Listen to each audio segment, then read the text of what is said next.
Então vamos nos colocando numa posição confortável, nos desconectando dos assuntos do nosso dia a dia, elevando o nosso pensamento ao nosso Pai de infinito amor e bondade, ao nosso Mestre Jesus, à equipe espiritual amiga da nossa casa, em especial o Dr. Bezerra e toda essa falange que nos assiste, que há tanto tempo já está preparando o ambiente para que o nosso encontro possa transcorrer dentro da normalidade. Obrigado também aos nossos mentores e guias espirituais que proporcionaram que o nosso dia pudesse transcorrer da melhor maneira possível, especialmente numa tranquilidade relativa, para que pudéssemos estar aqui todos reunidos agora em nome do nosso Mestre Jesus para estudar essa doutrina maravilhosa. Também, se aqui chegamos acompanhados de irmãozinhos menos afortunados que nós, que porventura sejam nossos credores do passado ou equipe espiritual achou por bem colocá-los junto conosco para que pudéssemos trazê-los junto hoje, que todos possam ser recolhidos agora carinhosamente junto ao corpo mediúnico dessa casa, onde eles possam estar recebendo os auxílios necessários. Também os irmãos que foram trazidos para participar desse encontro, que eles possam então tirar tanto proveito quanto nós mesmos esperamos. Então vamos dar por aberto agora o encontro dessa noite, em nome de Deus e de Jesus. Que assim seja. Pessoal, então nós vamos ver um audiovisual agora que é relacionado às questões que já falamos tanto aqui nos nossos encontros, que é a questão da transição planetária. Tá? Então, o vídeo vai transcorrendo e a gente vai fazendo alguns apontamentos, e se vocês tiverem alguma dúvida, é só levantar o braço aqui, que o Zanirati para daí o vídeo e a gente tenta responder da melhor maneira possível, tá? Alguma dúvida que qualquer um de vocês tenha.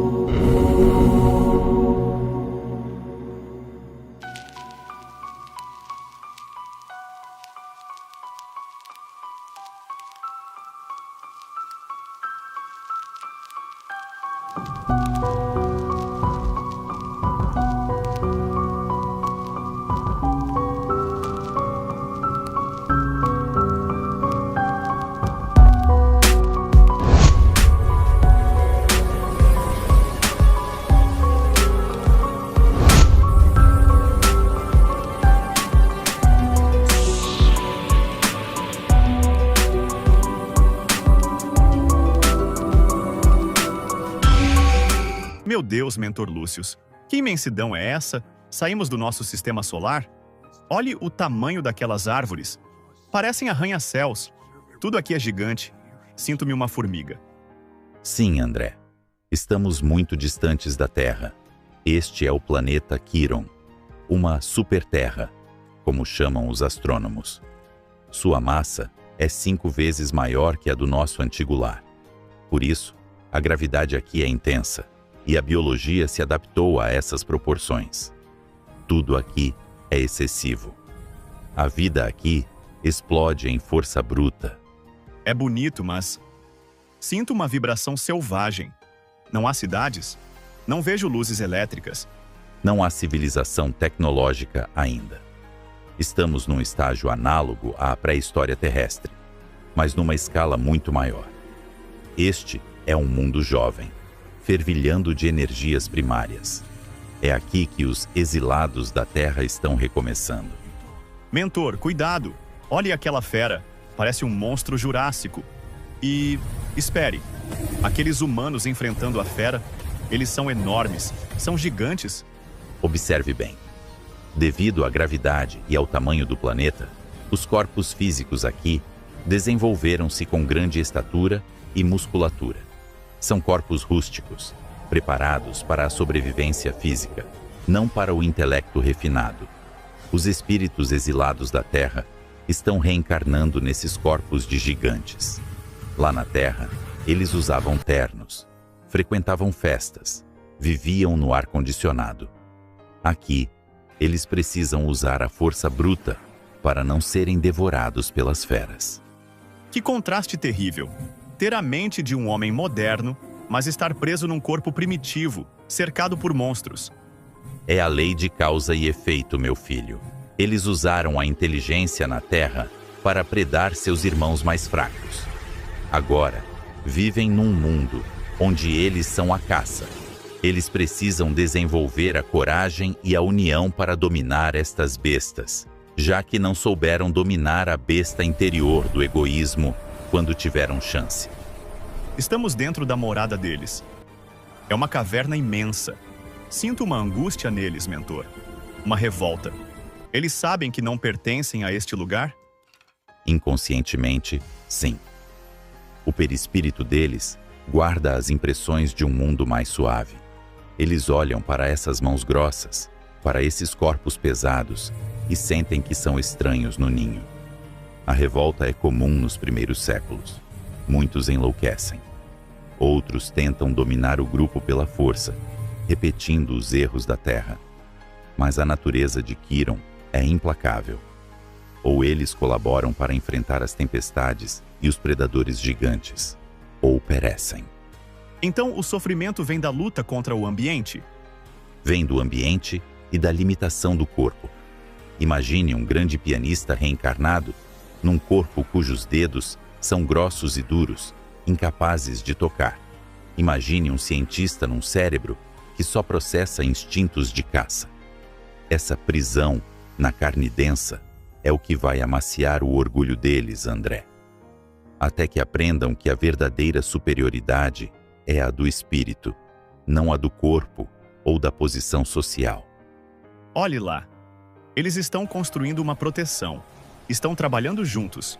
Sim, eis o início da redenção. A inteligência que trouxeram da Terra está começando a despertar. Eles vão ensinar a este mundo a agricultura, a arquitetura, a lei. Eles vão domesticar este planeta gigante. Serão os deuses e heróis das lendas futuras deste povo. Ao transformarem Quiron num lugar melhor, estarão transformando a si mesmos. Um dia, quando tiverem domado este mundo hostil, através do trabalho e do amor, Aí terão tá a permissão explicação. para voltar à Terra, ou ascender a mundos felizes.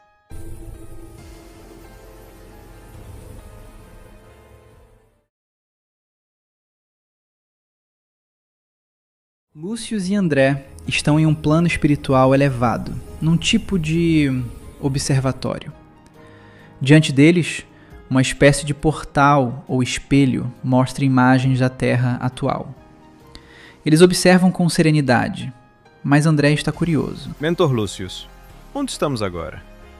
A vibração aqui é tão leve e estamos vendo a Terra lá embaixo. Estamos nas esferas de planejamento, André. Daqui, os benfeitores acompanham a marcha da humanidade. Hoje, vamos usar este espelho do tempo para observar o passado recente de um de nossos irmãos. O espelho mostra uma cena na Terra. Um escritório de advocacia ou corporativo extremamente luxuoso, no topo de um arranha-céu. Marcos está assinando documentos e falando ao telefone, demitindo pessoas sem piedade para aumentar lucros. Quem vamos observar? Aquele espírito que você viu na sua última viagem. Lembra-se do líder dos gigantes na caverna de Quiron? Aquele que desenhava estratégias na parede de pedra? Sim, o mais forte, o mais revoltado. Pois bem, vamos ver quem ele era na sua última encarnação na Terra, antes do exílio. Observe. O nome dele era Marcos. Nossa, que ambiente pesado, apesar do luxo. Ele parece muito poderoso, Lúcius, muito inteligente. E ele era, André. Marcos possuía uma inteligência brilhante. Era um estrategista nato. Trouxe de outras vidas uma capacidade de raciocínio invejável. Ele construiu impérios financeiros, gerava empregos, movia a economia. Aos olhos do mundo, um homem de sucesso. Mas se ele era útil ao progresso material, por que foi exilado? A Terra não precisa de gente inteligente? Precisa. Mas a nova Terra precisará de inteligência guiada pelo coração. Observe a aura dele, André. Veja as cores. Ele usava inteligência apenas para o eu. Marcos via as pessoas como números, como degraus para sua ascensão. Ele sabia que suas decisões causavam fome e desespero em milhares de famílias, mas isso não lhe tirava o sono. Ao contrário, ele sentia prazer no poder de controlar destinos. O orgulho, André, o orgulho cristalizado. Essa foi a primeira âncora que ele prendeu em seus próprios pés. O espelho mostra outra cena. Marcos está mais velho. Ele recebe um relatório sobre um desastre ambiental iminente causado por sua empresa. Ele tem a opção de gastar bilhões para evitar mortes ou ocultar o relatório e lucrar mais. Ele amassa o relatório e ordena o silêncio. Meu Deus! Ele sabe que vai causar uma tragédia e escolheu o dinheiro? Mentor, ele não teve chances de mudar? Ninguém avisou a ele? A misericórdia divina nunca falha, meu filho. Ele teve inúmeras chances. Teve a intuição durante o sono, trazida por seu anjo guardião. Ele acordava e chamava isso de bobagem sentimental. Teve amigos que tentaram aconselhar. Ele os afastou, chamando-os de fracos. Teve a dor de doenças na família, para tentar amolecer seu coração. Ele se revoltou e usou o dinheiro para tentar comprar a saúde. Este momento que vimos agora foi o ponto de virada. Foi quando ele disse um não definitivo à fraternidade. Ao escolher conscientemente o lucro sobre a vida humana, ele densificou seu perispírito de tal forma que a conexão com a Terra começou a se romper ali mesmo, ainda encarnado. Quando Marcos desencarnou, vítima de seus próprios excessos, ele não encontrou a luz. Ele acordou nas zonas umbralinas, cercado pelas formas pensamento que ele mesmo criou. Ganância, poder, crueldade. Ele tentou dar ordens aos espíritos sofredores como fazia na Terra. Foi ridicularizado. Entrou em profundo desespero e revolta contra Deus. E foi aí que decidiram mandá-lo para Quiron? Não houve um tribunal com martelo, André. Entenda a física da coisa. A Terra está mudando sua frequência. Está ficando mais rápida, mais sutil. O perispírito de Marcos, carregado de ódio, orgulho e materialismo, tornou-se pesadíssimo, muito lento. É como tentar misturar óleo e água. A própria psicosfera da Terra começou a expelir a vibração dele. E, ao mesmo tempo, a psicosfera densa, primitiva e bruta de Quiron começou a atraí-lo, por afinidade. Ele precisava de um mundo onde a força bruta e a luta pela matéria fossem a lei, porque foi essa a lei que ele escolheu viver. É muito triste, mentor. Um espírito tão capaz. Sim, é triste, mas é justo e é pedagógico. Em Quiron, no corpo de gigante, ele terá que usar sua inteligência para sobreviver, não para explorar. Lá, ele aprenderá a valorizar a cooperação, porque sem ela, ele perece. É o amor de Deus ensinando pelo caminho mais difícil, já que o fácil foi rejeitado.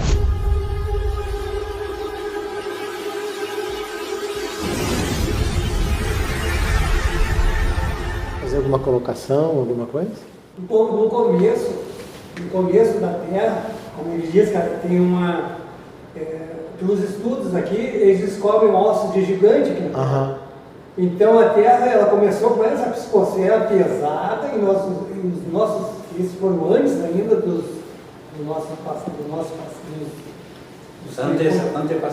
antepassados, também foram gigantes, porque em Israel tem campos lá de ossos gigantes e tinha os Nefilins. Isso, aquelas histórias, como ele diz, no futuro parece um sonho de Abel. Esse era a Terra, foi assim. Só que nós não éramos expurgados para nós aqui. Nós éramos terráqueos mesmo. Porque senão nós não estaríamos nem aqui mais. Sim. E esses inteligentes que estão sendo expulsos para lá, eles vão ajudar lá também. Assim como... Não, expulso não. Tu não está mais... A Terra está te... É porque a Terra está ficando mais leve. Assim como nós já fomos Quiron no passado, é isso? Isso. O que o nosso irmão está querendo colocar. E tivemos espíritos que vieram ajudar na nossa formulação. Eles vieram de um orbe chamado Capela. São os exilados de Capela. Tem até um livro que conta a história bem disso.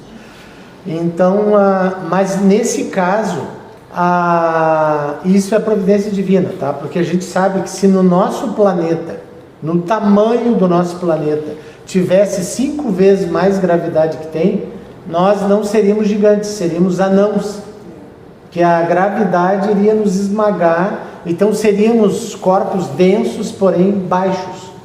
Ali no planeta, mesmo tendo 5 vezes mais gravidade, eles são gigantes pelo tamanho, pela massa. Nós já falamos isso lá no livro anterior, né, no livro dos Espíritos, que a biologia, o nosso corpo é adequado ao nosso planeta, assim como aqueles corpos são adequados àquele planeta.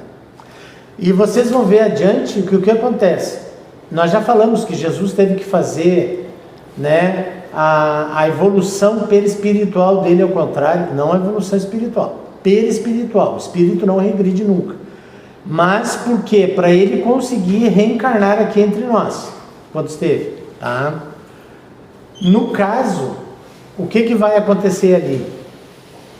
Esses espíritos e aqueles corpos vão ter que sofrer uma engenharia genética por parte da espiritualidade, para que esses espíritos que estão sendo exilados daqui possam reencarnar lá, entendeu? Então vocês vão ver isso mais adiante. Mas por quê? Os corpos são grandes pelo tamanho do planeta e não só pela gravidade. Porque se tivesse só a questão gravitacional, eles teriam que ser anões. Alguém quer fazer mais alguma...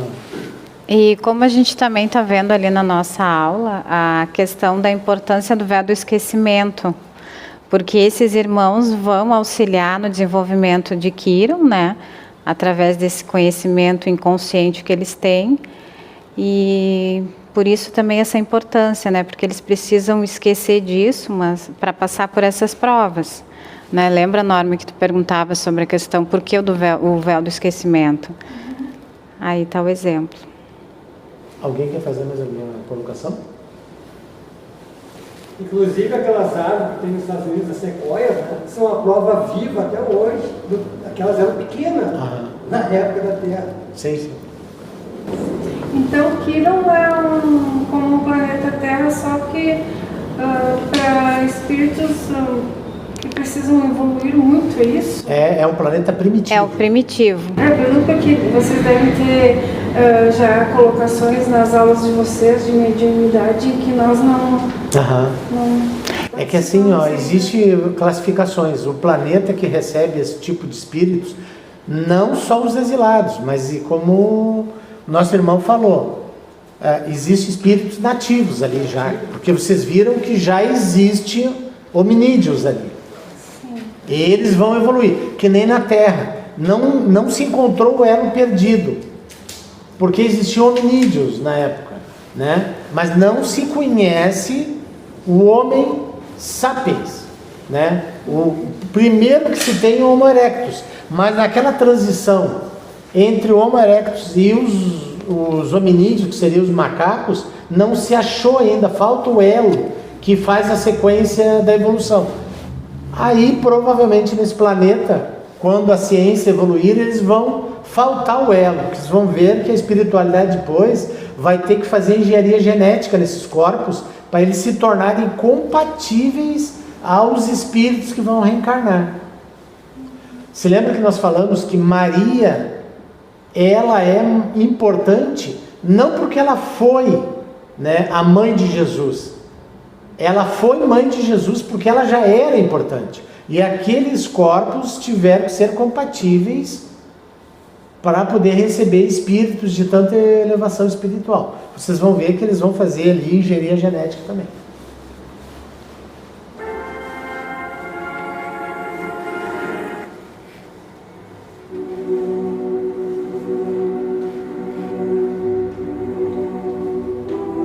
Mentor Lúcius, a densidade aqui é insuportável. Parece que o ar é feito de piche.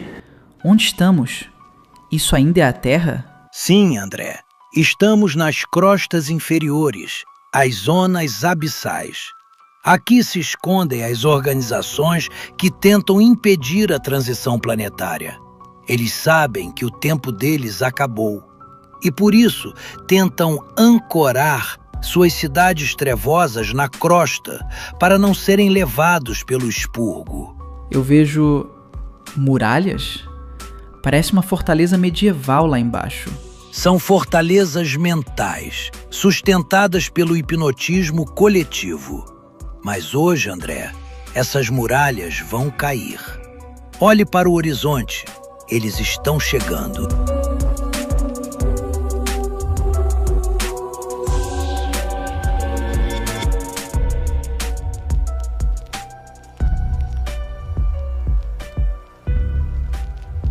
Salve, comandante Elias. A paz do Cristo esteja com sua legião.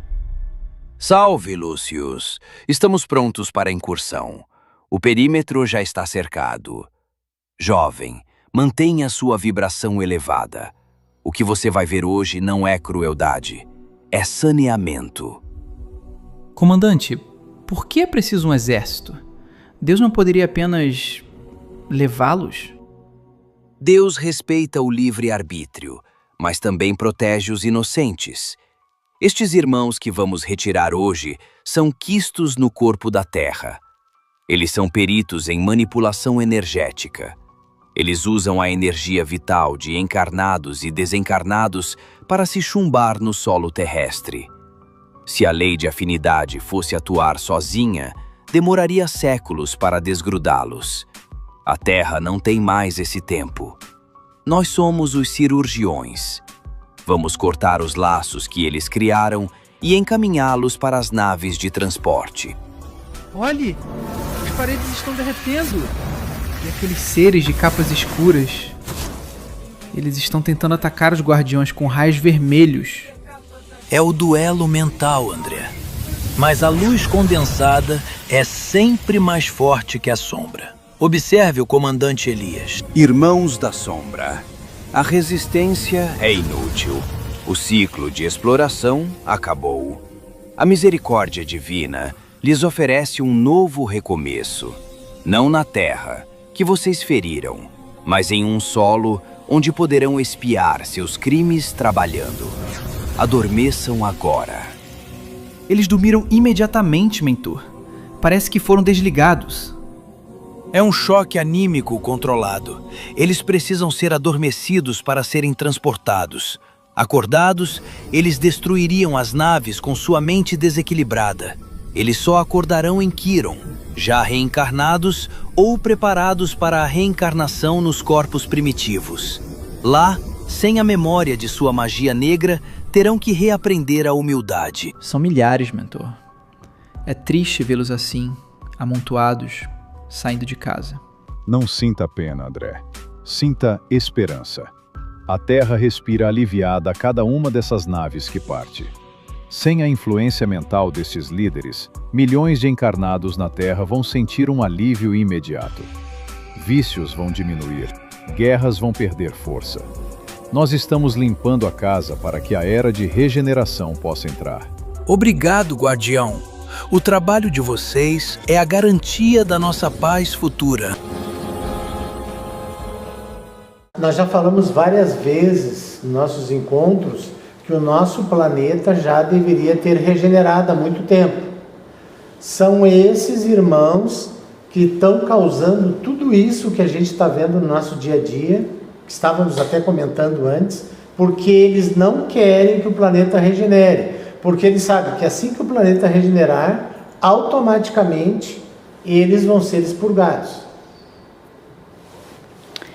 Então, esses irmãozinhos que foram expurgados do umbral e foram levados para Quiron são os que não tiveram a última oportunidade aqui. E o que a gente está vendo, né, que a gente já conversou nas aulas, por isso que a gente está no ápice da transição planetária de provas e expiações para regeneração, porque a gente está vendo tantas guerras, tanta maldade, que a gente chama, né, tanta injustiça. E como a gente já comentou, até o umbral está com uma energia melhor do que atualmente a gente tem na Terra. porque Deus também é muito misericordioso e nesse momento Ele permitiu que esses irmãos também encarnassem aqui na Terra como uma última oportunidade, ao contrário desses, né, que já foram expurgados diretamente para Quiron. Então, como o Gerson falou, desses exemplos que a gente tem, se eles não, digamos, passarem nessa prova, o próximo caminho vai ser Quiron para eles. Inclusive, eles estão capitaneando vários países, né? No momento, nesse momento que eles estão passando. É justo. Então, isso aí demonstra que os magos negros, no caso, né? São magos negros esses aí. Estão influenciando, por isso que está acontecendo todas essas tragédias e... Sim, aqui, tudo que está né? acontecendo, as guerras. A influência deles, né? Com certeza. E as pessoas, esses líderes mundiais que deixam se influenciar por eles, têm o livre-arbítrio também. Vão ser responsabilizados, não vai ser só os magos negros que vão ser degradados, né? Essas pessoas que são responsáveis por tudo que está acontecendo no planeta, que estão encarnados hoje, quando chegar o momento de desencarne deles, eles vão ser degradados também, automaticamente, para aquilo. O que eu observo, assim, é que a coisa está... Tipo, eles estão se sentindo ameaçados, estão vendo que está havendo um combate da espiritualidade e eles estão meio que acelerando a que aconteça essas o último suspiro, né? E quando a gente diz aqui que tem essas guerras, mas que muita gente inocente morre, entre aspas, quer dizer que essas pessoas que a gente acha que são inocentes, elas têm muito a pagar, então, por causa de outras vidas, e é isso por isso que elas vão para outro lugar. Não necessariamente, são os líderes, né? São as pessoas que nem o Marcos lá no início, que assinam os papéis. Porque as guerras começam assim, alguém assinando um papel. Sim, mas aqui morre muita gente. Mas é que não tem, é inevitável. De repente... porque a gente não sabe quem é quem. Sim, mas explode uma bomba ali, não tem como não desencarnar, né? A gente está aqui na bomba. Agora, responsável por todos esses desencarnes são as pessoas que ordenaram, que executaram essa ordem. Sim. E a gente também sabe que não há injustiças, né? Essas pessoas também que estão sofrendo nessas guerras também estão passando pelas suas provas e expiações também, né? Porque sofre quem vai, sofre quem fica. É um ciclo interminável. Resumindo. Vai terminar.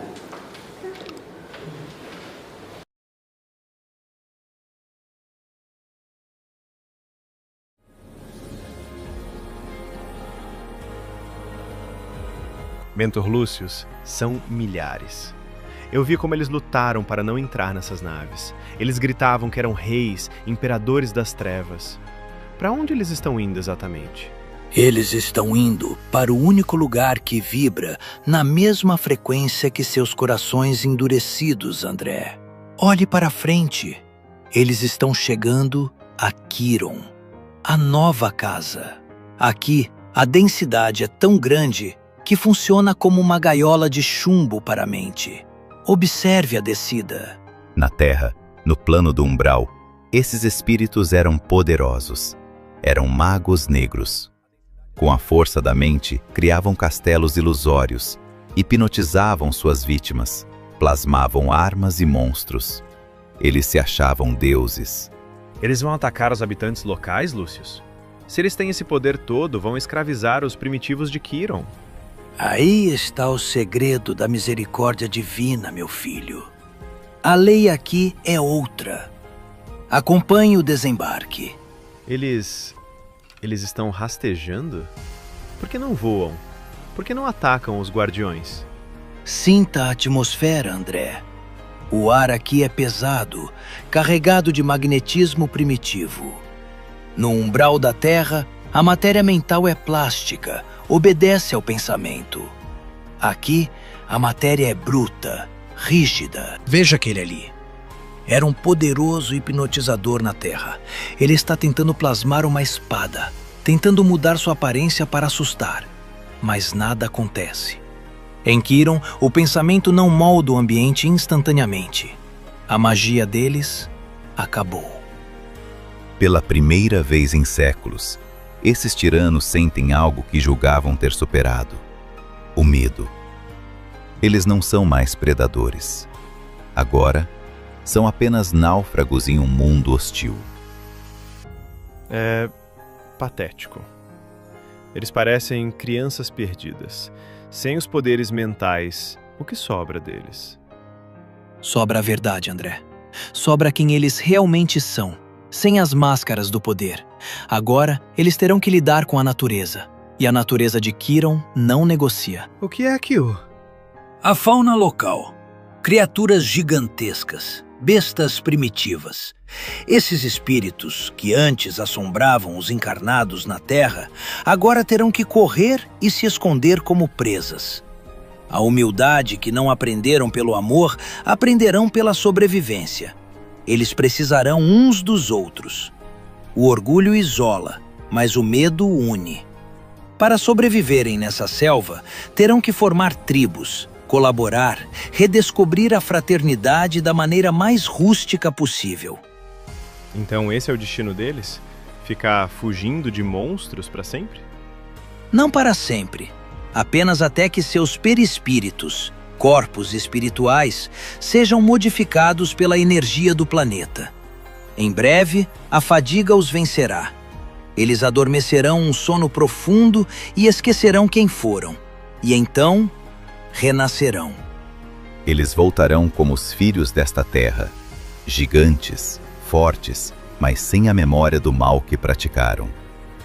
Terão a chance de usar sua inteligência, que antes usavam para o mal, para domar o fogo, inventar a roda, construir a civilização deste novo mundo. Deus não cria o inferno eterno, André. Deus cria a escola. E para alguns alunos rebeldes, a melhor sala de aula é a pedra bruta. É meio assustador, porque ou a gente vai para o Umbral ou a gente vai para Quiron, né? Umbral ainda tem vários níveis. Mas é preferível que o Umbral. Claro, Umbral, né? Com certeza, mas ninguém sabe, né? Exatamente, claro. Depende do nosso desempenho aqui, né? Depende do nosso livre arbítrio. Do que a gente está fazendo, né? Exatamente. E a gente aprende pela dor, pelo amor ou pela dor.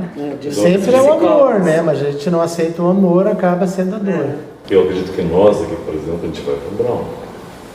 Esperamos que sim, né? Não, eu acho que o comportamento, a atitude nossa, por enquanto, eu acho que está dentro do umbral aí, né? Nós podemos ser mornos, que vai ser o próximo capítulo. Tá? Mas é interessante dizer que quando eles chegaram em Quiron ali, eles continuam conscientes do que eles eram. Sim, no Só início que vendo que não tem mais nenhuma possibilidade de no caso, o poder mental deles, de ser usado naquele planeta. Então, eles tomam consciência de onde eles estão, para depois renascer. Sim, claro. E outra coisa, né? Existe também o livre-arbítrio aí. Muitos se recusam. Te lembra que ele fala lá no início? Muitos vão chegar a reencarnar, já vão reencarnar diretamente, mas muitos não. Por que não? Porque o livre-arbítrio deles não permite. Vocês repararam que eles são espíritos, mas eles estão fugindo dos monstros. Eles estão tão calcinados no mal que o perispírito deles é muito denso. Nesse planeta, eles são quase semi-humanos. O corpo espiritual se confunde com o corpo material. Ele não é material, mas ele está tão calcinado no mal e tão denso que ele é como se fosse... Tu viu que eles têm medo do monstro? Eles fogem dos monstros, entendeu? Porque eles ainda, exatamente como a Carla falou, eles ainda não estão com o véu do esquecimento. Por quê? O véu do esquecimento vai chegar só quando? Quando eles reencarnarem. Até isso acontecer, eles sabem quem eles foram e sabem, inconscientemente eles sabem por que eles estão aí.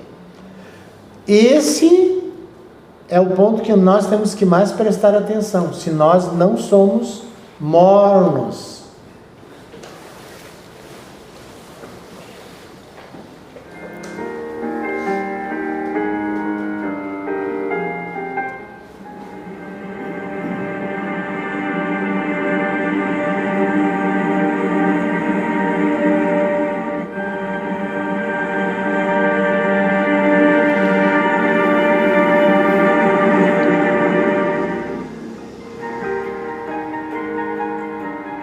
Lúcius e André observam de um ponto alto. A planície abaixo começa a ser preenchida por uma multidão infinita de espíritos. Mentor, é impressionante. No outro dia, vimos as naves prisão trazendo os magos negros.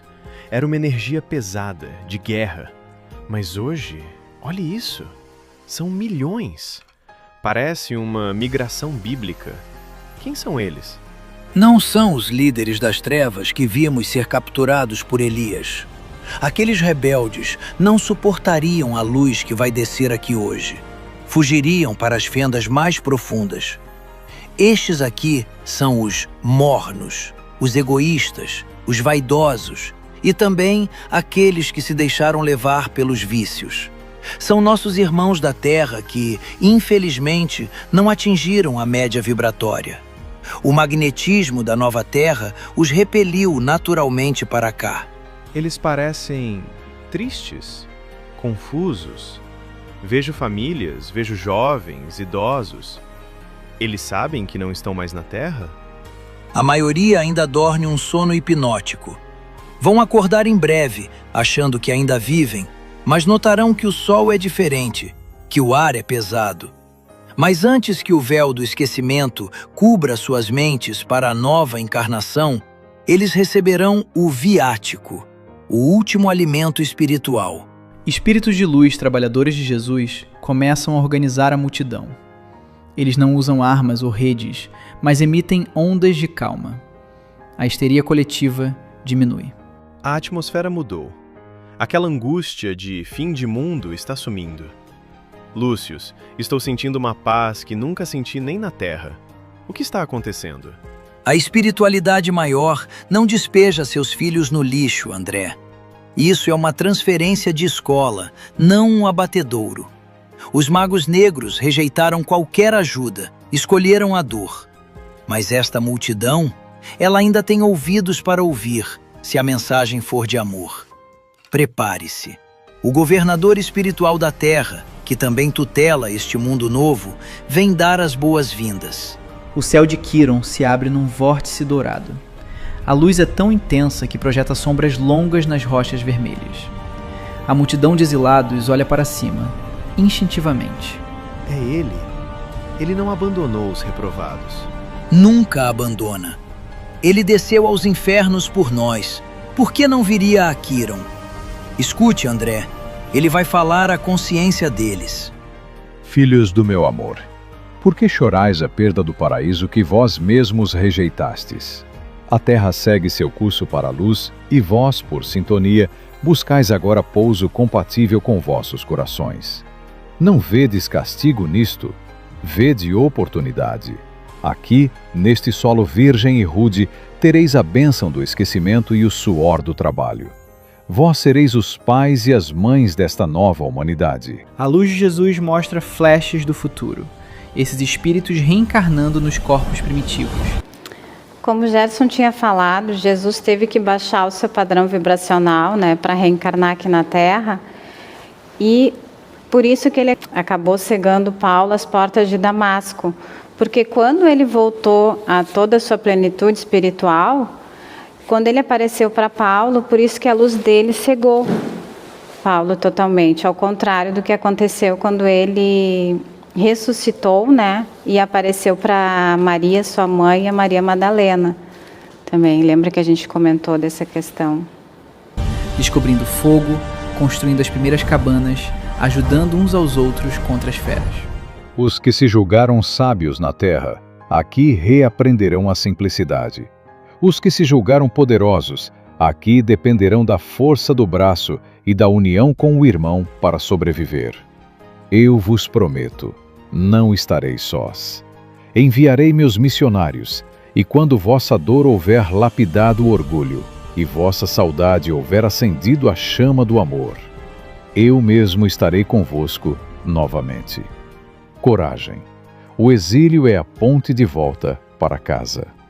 Uma onda de energia balsâmica varre a planície. Os exilados, antes apavorados, agora adormecem serenamente no chão, prontos para serem encaminhados ao processo de reencarnação. Eles dormiram. Parecem crianças agora. Mentor, e aqueles outros? Os magos negros da nossa última observação, eles viram isso? Não, André. A sintonia deles não permite ver o Cristo. A luz dele, para eles, seria fogo que queima. Eles estão nas cavernas profundas, na escuridão que escolheram. Vão ter que aprender com a dor da pedra e da fera. Mas estes aqui, estes receberam a semente da esperança. Quando acordarem nos corpos de gigantes, no meio da selva perigosa, algo no fundo da alma deles vai lembrar: eu não estou sozinho. Essa é a diferença entre a rebeldia consciente e a ignorância.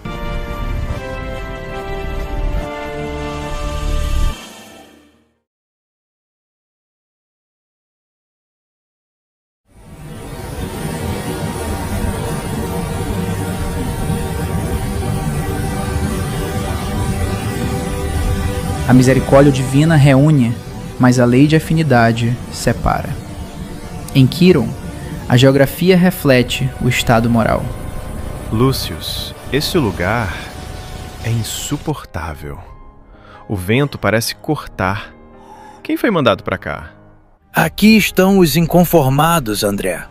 Os antigos magos negros. Veja.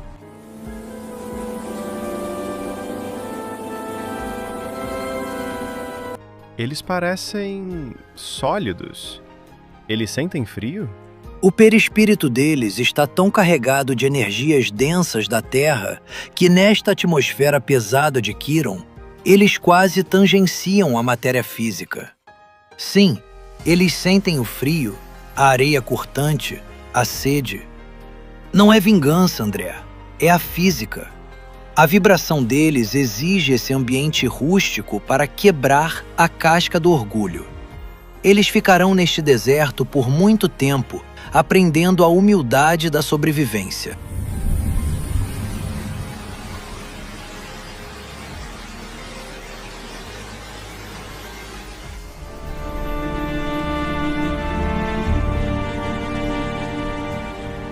E aqui?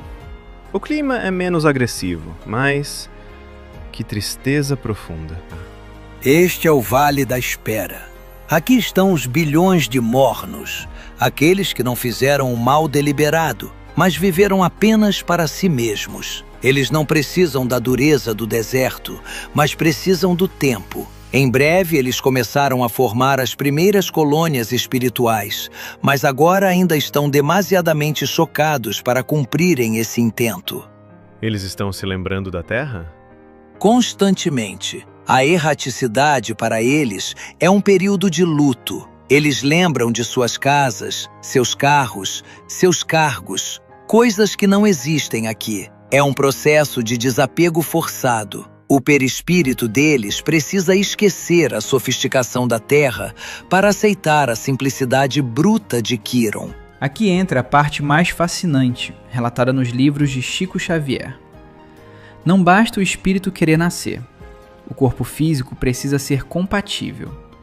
Os habitantes originais de Quiron são gigantes primitivos, com cérebros preparados apenas para instintos básicos: comer, dormir, reproduzir. São basicamente animais.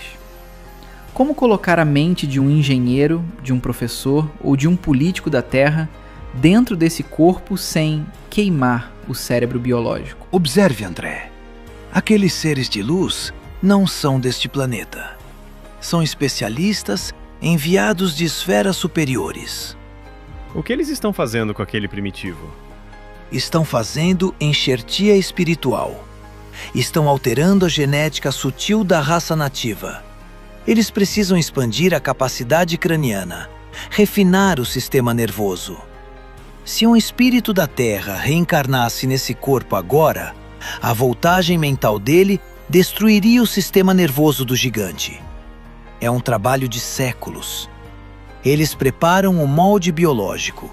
Ao mesmo tempo, os espíritos exilados que estão em diferentes pontos de Quiron estão tendo seus perispíritos adaptados, interagindo com o ambiente espiritual do planeta para caberem nessa nova forma.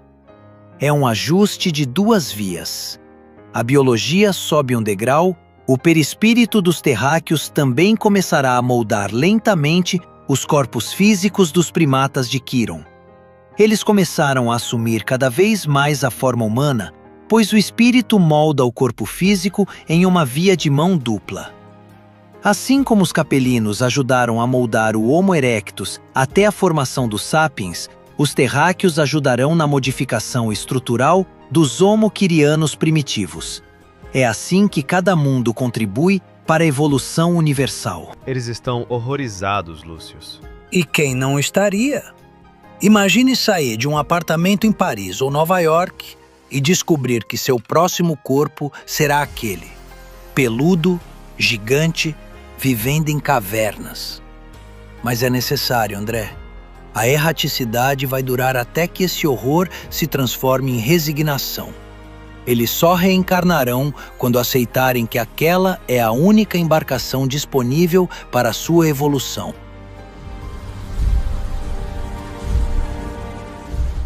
Era o que eu estava pensando, bem a próxima. Bem está dizendo, na realidade, que vai retroceder para poder ir para frente, né? Mas a evolução espiritual não.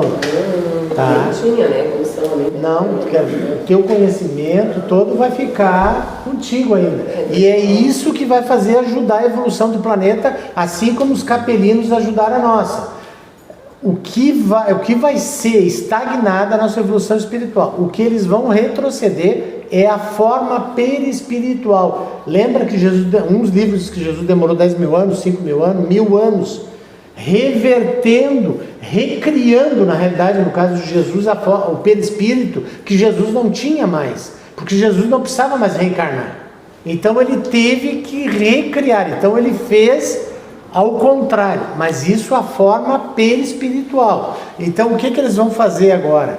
Ele vai ter uma média. Eles vão melhorar geneticamente os corpos para poder aceitar esse novo espírito, e o espírito vai ter que ter o perispírito dele adaptado.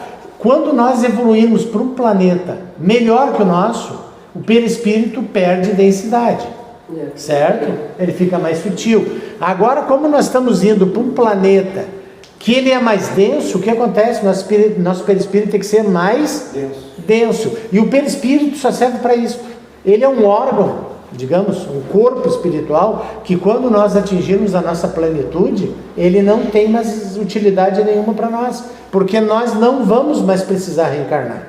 Ele é um instrumento que o espírito precisa para poder reencarnar. Eles não estão falando, é aquilo que eu sempre digo, se a gente não conseguiu ascender a 4ª série, se a gente não foi aprovado, a gente não esquece o conhecimento que a gente teve em toda a 3ª série. Nós vamos ter que repetir a 3ª série, certo? Mas, na realidade, o conhecimento nós já temos. E outra coisa, esse planeta hoje, ele é primitivo. Mas com a chegada desses seres, o que ele vai ser? Expiação e provas. Ele vai evoluir também.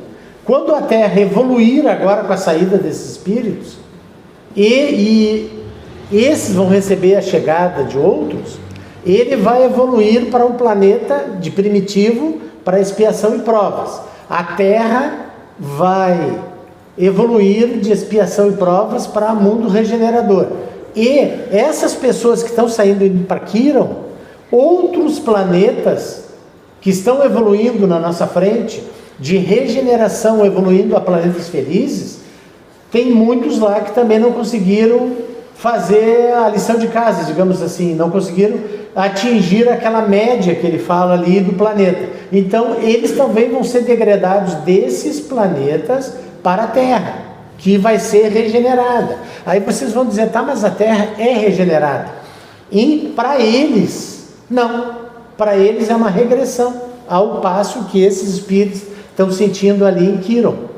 Tudo é uma questão evolutiva. Mas lembra o que Jesus falou? Que essa morada não é nossa. Aonde é a nossa morada? A Terra.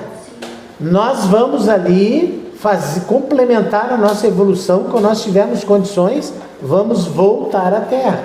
Os capelinos não estão mais entre nós. Já voltaram para a capela.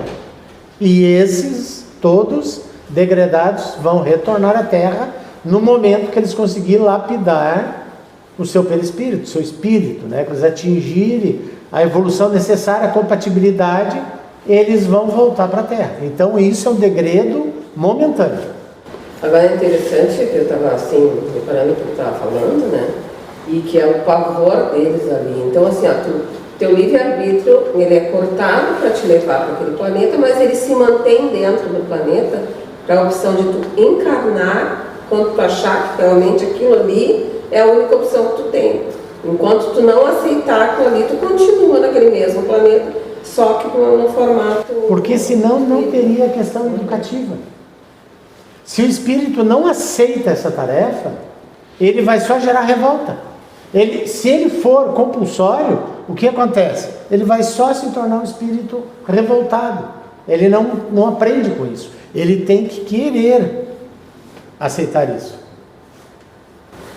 Que difícil isso aí. Eu pensei que fosse assim, vai para lá e já encarna de uma vez para, né? Mas aí fica na erraticidade, né? Fica na erraticidade. A erraticidade é o intervalo entre encarnações. Ele tem o livre-arbítrio dele. Se ele não quer, ele fica na erraticidade. Só que vocês se lembram o seguinte: como é que os perispíritos estão lá ainda? Quase materiais. Né? Tudo bem, mas eles estão adaptados ao ambiente? Não. Eles estão adaptados a qual ambiente? A Terra. Mas eles estão no planeta que tem 5 vezes mais gravidade, mais densidade que a Terra. O que acontece com eles? Eles sofrem isso. Como se uma pessoa tivesse ido numa espaçonave, descido nesse planeta e chegado lá sem adaptação. Eles vão ser adaptados quando reencarnarem. Aí o perispírito deles vai estar adequado e na próxima vez que aquele espírito desencarnar lá, ele não vai sofrer mais isso. Por quê? Porque o perispírito dele já vai estar adaptado àquele ambiente.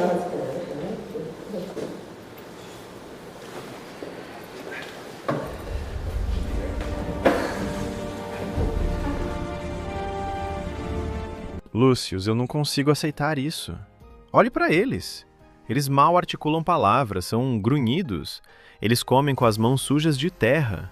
Nós aprendemos que a alma sempre avança, que não existe marcha ré na evolução. Mas colocar um espírito que já compôs sinfonias ou construiu arranha-céus dentro disso, isso não é apenas um castigo, mestre. Parece teologicamente errado.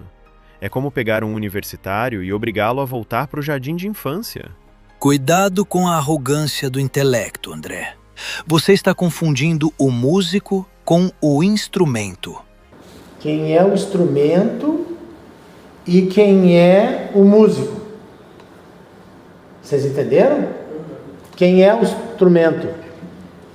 É o corpo, não é? O corpo. E quem é o músico? O espírito. Então, o músico não deixa de conhecer a música, de saber tocar. O problema dele é o seguinte: ele não tem um instrumento adequado naquele momento. Por quê? Pelo livre-arbítrio dele. E aí o véu do esquecimento não permite que ele automaticamente refaça tudo que ele fez. Não naquele momento, mas aquilo está no subconsciente.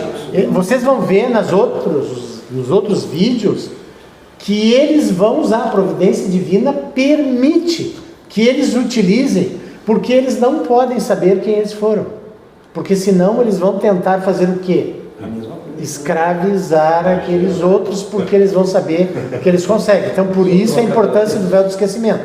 Mas inconscientemente eles vão usar aquele conhecimento em auxílio deles e dos demais ao redor. Porque a grande maioria ali são espíritos nativos do planeta. Você tem que entender que assim, esse planeta não constitui apenas de degradados da Terra. Esses degradados é uma fração dos espíritos que estão aí. Por que os magos negros têm que ficar daquele jeito? Porque senão eles iam pegar aqueles espíritos primitivos e eles iriam se tornar reis ali, supremos, iriam escravizar aquilo ali, iriam fazer guerra, porque um ia querer ter mais poder que o outro, iriam fazer guerras, iriam fazer tudo que eles estavam fazendo na Terra. Então, em vez de ajudar a evolução, eles estariam prejudicando a evolução. Então, a espiritualidade superior não permite que isso aconteça. Então, eu sei que a gente tem um longo caminho, pelo menos eu, né? Para aprender, para evoluir. Todos nós. Todos nós. Mas eu quero perguntar lá para frente, porque isso aí começa a ser perturbador, assustador. Porque... É verdade. Mas sabe por que a espiritualidade mostrou isso? Isso aí está nas obras do Divaldo. Por que isso está sendo mostrado para nós agora? A minha pergunta. É para chocar mesmo. Esse é o objetivo. Então eu quero saber, lá na frente, se existem relatos. Eu vou falar em palavras assim, mas vocês vão entender. Do final, do paraíso, da parte boa. E como foi que as pessoas, os espíritos, chegaram lá. A evolução boa para se chegar lá, porque a gente só está vendo que não se deve fazer. Nós vamos chegar nesse estágio. Do quê? Ou não tem ainda? De relatos, de coisas... Claro que sim, acabei de dizer, espíritos puros, purificados, que existem vários. Tá? Então, vou prover isso. Jesus fez essa evolução. Jesus talvez tenha sido, na época da evolução dele, para ter uma ideia, Jesus é mais antigo que o nosso sistema solar. Tá? Ele fez a evolução antes do nosso sistema solar. Talvez lá naquele orbe dele, durante a evolução dele, ele tenha sido degradado também. A gente não sabe isso. Mas isso é uma coisa que isso está, que nem ele falou, está na física. Isso são leis divinas. Então todos os espíritos que já evoluíram passaram por isso, com certeza. Talvez ele nunca tenha sido degradado, mas ele passou por toda essa caminhada. Ele foi colocado num planeta primitivo, depois, nesse mesmo planeta, em outro, num planeta de expiação e provas, que é o nosso caso, né? Depois num planeta regenerador, depois no planeta feliz, nos mundos angelicais, onde ele se encontra. Entendeu? Nós nunca vamos ser Deus, porque a criatura não pode se igualar ao Criador, nunca. Mas nós vamos ser Cristos, né? No caso. Não, eu vou dizer assim, ó. Tá com muita pressa, Nora? Não, eu gosto de ser positiva. Não, só uma coisa assim, que viu?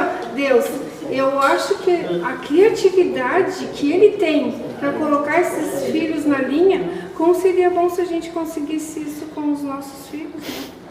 Exato. Mas, Norma, assim eu não posso ter pressa, porque assim, nós temos muito ainda. Só a esperança de ver algo é bom, né? Mas de que as pessoas conseguiram. uma coisa importante é não desanimar, é procurar sempre a cada dia melhorar. E para isso nós vamos porque meu amigo diz ali, ó, tentar acreditar em muita coisa. Dezenas e dezenas de vezes que voltar ainda aqui para ir evoluindo. Sim. Se eu der um violino quebrado e sem cordas para o maior virtuoso da Terra, a música sairá horrível. O virtuoso desaprendeu a tocar? Não, mas o instrumento não permite que ele toque. Exatamente. O espírito não regride. A inteligência, a memória, as conquistas morais, tudo isso está arquivado no perispírito. Mas a manifestação disso no mundo físico depende do corpo. Isso não é involução espiritual, André. É restrição educadora.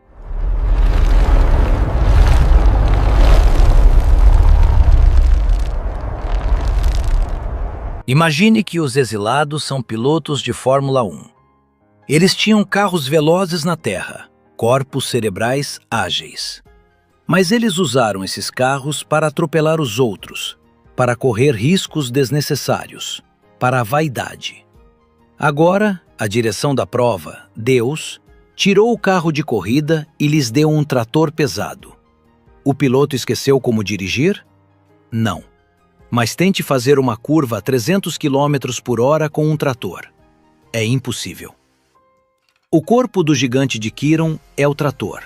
É forte, resistente, aguenta as tempestades deste planeta, mas é lento.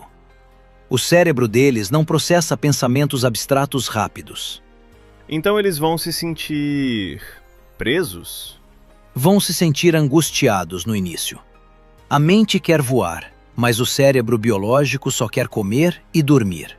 E é exatamente desse conflito que nascerá a humildade. Eles usaram a inteligência para o mal na Terra. Agora, a inteligência ficará adormecida, abafada pela carne densa, para que eles sejam forçados a desenvolver algo que lhes falta, o instinto de fraternidade. Para sobreviver aqui, sem tecnologia, eles terão que cuidar uns dos outros. A dor une o que a vaidade separou. Além disso, André, há uma razão puramente biológica. Olhe para a atmosfera deste planeta. É densa, o magnetismo é pesado. Se um corpo humano da Terra, delicado como seu antigo, nascesse aqui, morreria em minutos. Os pulmões não aguentariam. A pele queimaria. O corpo do gigante, que você chama de regressão, é na verdade uma obra-prima de engenharia de sobrevivência. Os engenheiros siderais não estão punindo os exilados. Estão dando a eles o único traje espacial capaz de suportar a vida neste mundo. Agradeça a este corpo rústico, André. É ele que permitirá que esses bilhões de irmãos continuem sua jornada, em vez de ficarem perdidos no espaço. Então, é um recomeço. Eles não viraram animais. Eles são homens reiniciando a civilização do zero. Não existe metempsicose, a volta do espírito humano ao corpo animal. O gigante de Quiron é um hominídeo, tem o germe da razão. E com a chegada desses espíritos exilados, esses corpos vão evoluir rápido. Em alguns milênios, esses brutos serão os cientistas e filósofos de uma nova era dourada em Quiron. Assim como nós fizemos na Terra, vindos de Capela. Todos sabem o que é metempsicose? Virar bicho, voltar para bicho. No hinduísmo diz que nós estamos hoje encarnados como seres humanos. Nós podemos, na próxima encarnação, ser um animal. Um cavalo, um cachorro, um macaco, ou ir ao mundo vegetal, ser uma árvore, uma planta. Isso é metempsicose. E isso não é doutrinariamente correto. Por quê? Porque senão estaríamos fazendo a evolução contrária. Porque já fomos animais, já fomos vegetais. Isso nós já fizemos. Então agora, nesse momento... A gente já passou porque nós estamos na Terra, que foi um planeta, né? Exatamente. Já foi um planeta igual a Quiron, primitivo. Pois é, então volta naquilo que eu falei, que a Quiron com certeza acredito, né? Dúvida. Mas nós não iremos, nós aqui, talvez estejamos mortos. Talvez estejamos mortos. Daí a gente vai, mas os mornos também vão para Quiron. Os mornos vão para Quiron. Também vão, né? Mas não naquela parte... Não, mas vai reencarnar ali também. Tudo bem. Vou reencarnar no corpo mas na parte mais light, né? A coisa só piora. Mas a gente já foi pior. Nós temos que ir embora. Não, eu quero dizer ali, não lá no Quiron, na parte para o lado Marcos.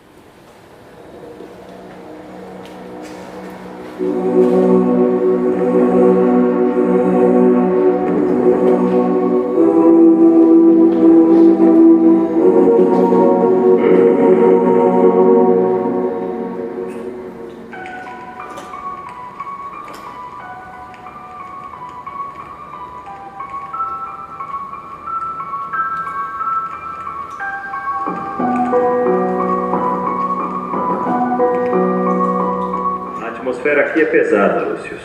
O cheiro de fumaça, de peles curtidas, é tudo tão primitivo. É o berço possível, André. Observe a mãe. Ela é uma nativa. O cérebro dela é simples, instintivo. Mas veja a aura dela. O espírito reencarnante já está ligado. Ele está num estado de perturbação profunda. O reduzimento perispiritual o deixou como se estivesse num pesadelo confuso. Ele sente que está caindo num abismo escuro e apertado. Para ele, este momento não é um nascimento, é um encarceramento. Quem era ele na Terra? Foi um burocrata, um político brasileiro que gostava de usufruir do dinheiro público, não se importava com os problemas que isso causava. Um homem que lidou com leis e papéis. Gostava do conforto, da boa comida, ignorava a pobreza ao redor. Passou anos vivendo às custas do povo pobre. Agora, ele está prestes a entrar num mundo onde não existe papel, nem caneta, nem lei. Apenas a sobrevivência.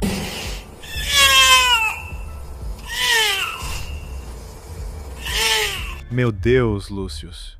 O olhar dele. Não é o olhar de um recém-nascido. Ele está procurando? Ele está acordando, André. Nos primeiros segundos após o parto, a memória do espírito ainda oscila. Ele esperava acordar no hospital. Ele esperava ver luzes elétricas, enfermeiras, o teto branco. Mas ele abre os olhos e vê sombras, rochas, fumaça. E vê o rosto da mãe. O espírito reencarnante já está ligado. Ele está num estado de perturbação profunda. O reduzimento perispiritual o deixou como se estivesse num pesadelo confuso. Ele sente que está caindo num abismo escuro e apertado. Para ele, este momento não é um nascimento. É um encarceramento. Onde estou? Que monstro é esse? Por que não consigo falar? Por que meu corpo está pesado? O pânico o invade. Ele tenta raciocinar com a mente de um adulto, mas o cérebro do bebê não responde. Ele tenta gritar, socorro! Mas só sai o choro. É o choque da realidade, André. A ficha caiu. O exílio começou de verdade. Isso é tortura, Lúcius. Ele vai viver assim? Com a mente de um homem preso num corpo de bebê selvagem? Ele vai enlouquecer. Não, André. Deus é misericordioso. Observe agora. A lei do esquecimento entra em ação. O cérebro denso desta raça funciona como um filtro. Ele abafa as memórias complexas. Veja, o olhar dele mudou. O pânico está sumindo. As lembranças da terra, o escritório, a família antiga, o conforto, estão se tornando como um sonho distante que se desfaz ao acordar. Agora, ele sente apenas o instinto. Frio, fome, o calor do corpo da mãe. A cortina de carne fechou. O burocrata adormeceu. O pequeno gigante acordou. Então ele esqueceu quem foi. Esqueceu os detalhes, mas a intuição permanece. Ele será um gigante diferente. Ele terá uma inteligência mais rápida que os outros da tribo. Ele vai inventar ferramentas melhores. Ele vai sentir repulsa por atos de crueldade excessiva. Ele vai, lentamente, civilizar essa mãe e essa tribo, não com discursos, mas com o exemplo de uma alma mais velha num corpo jovem. Vocês observaram que o véu do esquecimento acontece após o nascimento.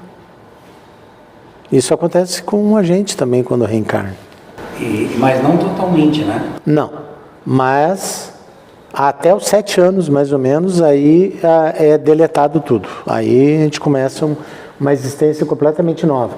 Mas vocês viram que ele olhava para aquela mãe e achava horroroso aquilo, porque as fisionomias, o tamanho, eles são praticamente homens de Neandertal ainda. Eles estão ainda na evolução. Vocês vão ver que eles vão purificando na decorrência e vão mudando até a forma física. É essa depuração que acontece quando reencarna espíritos mais evoluídos, ele vai depurando também o corpo físico. Tá? Mas vocês... Importante observar, isso acontece com a gente. Muitas crianças choram muito quando nascem. Eles ficam impactados com a nova realidade e sentem falta talvez daquela outra vida que tinha, das pessoas que eles deixaram para trás. Então, aí está a explicação.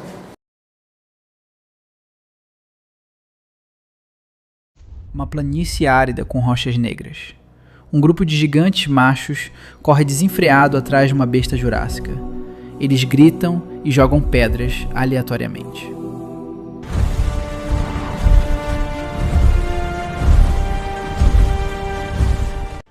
Eles são pura força bruta, Lúcius. Correm até a exaustão. É um desperdício de energia terrível. Observe o jovem que ficou para trás, André. Aquele ali, agachado perto do desfiladeiro. É o nosso exilado. O jovem gigante, Kael, adolescente, agachado. Ele não está correndo. Ele está segurando uma corda feita de cipó grosso, amarrada entre duas pedras no caminho onde a besta vai passar. Ele fez uma armadilha? Sim, ninguém o ensinou a fazer isso. Os pais dele só sabem bater e correr. De onde veio essa ideia, André? Veio da Terra? Exatamente. É o que chamamos de ideias inatas. Na Terra, ele adquiriu muitas habilidades em muitas vidas. Claro que na última existência, ele falhou ao se deixar corromper depois de inúmeras oportunidades de fazer a coisa certa. Agora ele será útil aqui em Kiron. O cérebro atual dele não lembra disso, mas o espírito sabe que, se eu criar um obstáculo, a presa cai. O espírito tem papel preponderante sobre a matéria. Enquanto a tribo usa os músculos, ele usa a inteligência adquirida em outras vidas. A besta tropeça na corda de Kael e cai. Os outros gigantes chegam e matam a presa facilmente. Eles olham para Kael com confusão, sem entender o que aconteceu.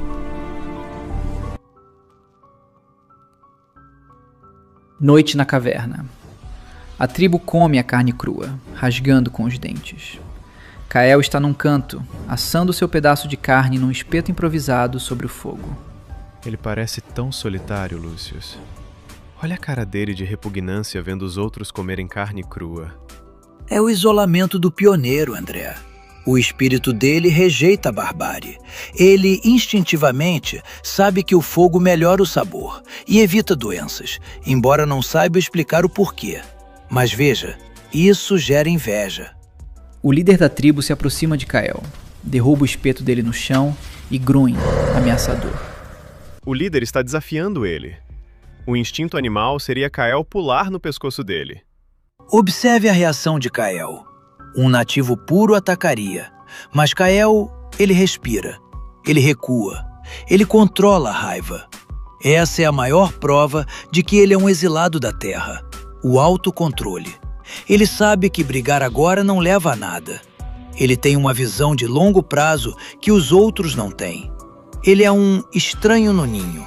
Sofre bullying por ser fraco, quando na verdade é o mais forte mentalmente. Kael, sozinho, fora da caverna, sob a luz das luas de Kiron. Ele pega um pedaço de carvão e desenha na parede de pedra. Ele não faz rabiscos. Ele desenha um rosto humano simétrico. Ele está desenhando... Lúcius, o traço é perfeito. Simétrico. É a alma dele gritando, André. É a reminiscência. Ele não se lembra do nome dele na Terra, não lembra da família que deixou lá. Mas a sensação do belo, da harmonia, da arte, isso permaneceu. Ele desenha para aliviar uma saudade que ele nem sabe dar nome. Talvez aquela mulher desenhada tão perfeitamente seja a esposa deixada na Terra. É uma angústia existencial profunda. Nós até já vimos isso na Terra. Os exilados de Capela também deixaram suas marcas em cavernas por todo o planeta. São as últimas memórias de um paraíso perdido. Isso ficará nas mitologias e nas religiões das futuras gerações por milênios. E o que vai acontecer com ele? Ele vai morrer de tristeza? Não. Essa angústia é o combustível. Amanhã, ele vai tentar ensinar o irmão menor a desenhar. Depois de amanhã, ele vai tentar ensinar a mãe a cozinhar a carne. Ele vai ser ridicularizado, vai apanhar, vai ser chamado de louco. Mas ele vai plantar a semente. É assim que a civilização nasce, André. Não é com naves descendo do céu. É com um adolescente solitário desenhando na parede e se recusando a ser apenas um animal.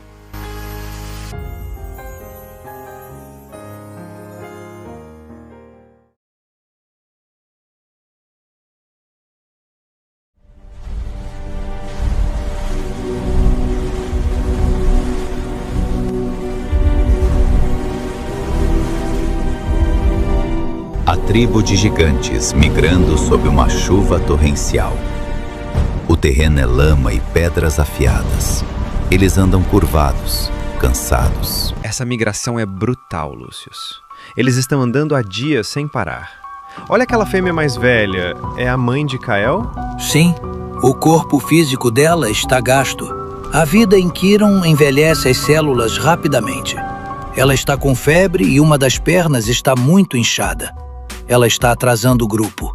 A mãe de Kael tropeça e cai na lama. Ela tenta se levantar, mas não consegue. O líder da tribo para, olha para ela com indiferença, grunhe e faz um sinal com o braço para a tribo continuar. O líder mandou deixá-la. Ele nem piscou. É a sentença de morte dela. Para a mente primitiva do líder, André, ela se tornou um peso morto. Na lógica dele, parar para ajudá-la coloca o grupo todo em risco. É o instinto de conservação da espécie acima do indivíduo. Mas Kael tem outro software rodando na mente. A tribo continua andando, mas Kael para. Ele fica entre a mãe caída e o líder. Ele não rosna, ele se posta ereto, firme. O líder para e se vira, irritado. Kael vai brigar com o líder? Ele vai morrer se fizer isso. Não, André. Ele está fazendo algo mais perigoso que brigar. Ele está desobedecendo a ordem social. Ele está dizendo não. Observe o irmão mais novo, Thor. Aquele ali, olhando confuso.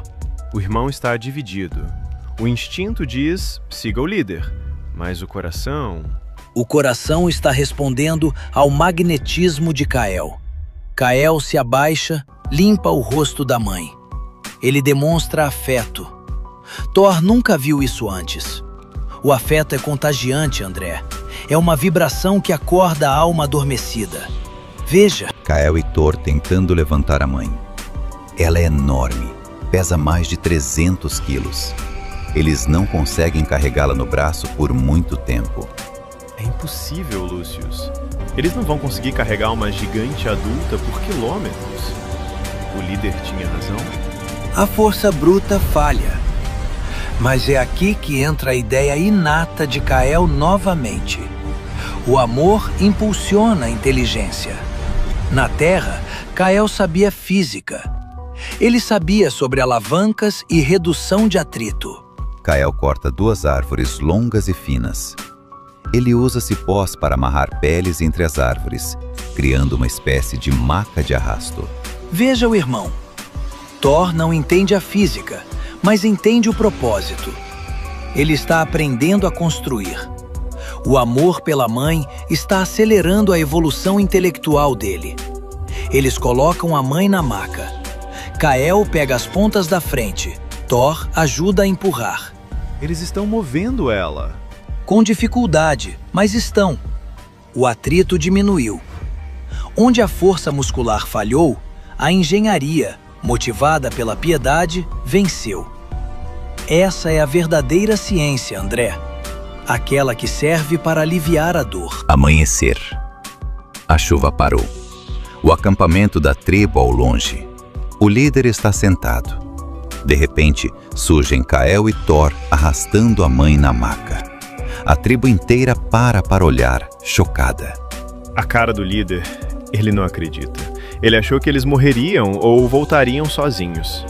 Ele está vendo algo que quebra a realidade dele. O fraco, a mãe, foi salvo pela união. A tribo se aproxima. Eles tocam na maca. Eles olham para Kael não mais com desprezo, mas com um respeito supersticioso.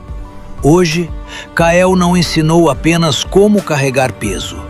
Ele ensinou que ninguém precisa ficar para trás. Thor está estufando o peito, orgulhoso. Ele se sente um herói. A autoestima dele nasceu hoje.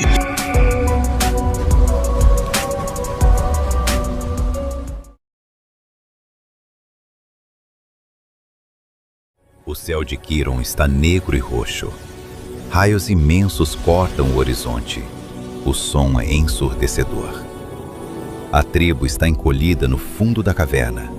Gigantes enormes tremendo como crianças. O líder, Alfa, está gritando para fora, tentando assustar o trovão, mas recua com medo. Eles estão apavorados, Lúcius. Olha o tamanho desses gigantes encolhidos no chão. O medo é a emoção mais primitiva, André. Eles não sabem o que é eletricidade. Para eles, o trovão é a voz de uma besta gigante que quer devorá-los. Eles sentem-se desamparados. O líder, que domina tudo na terra, é impotente contra o céu. Kael está sentado perto da entrada, mas não está encolhido. Ele olha para os raios com fascínio, não com terror. Ele fecha os olhos e tenta acessar uma memória. Kael não tem medo? Ele tem o conhecimento instintivo. A alma dele sabe que aquilo é um fenômeno natural. Mas, mais do que isso, o medo dos outros acionou nele uma lembrança poderosa. A lembrança do protetor.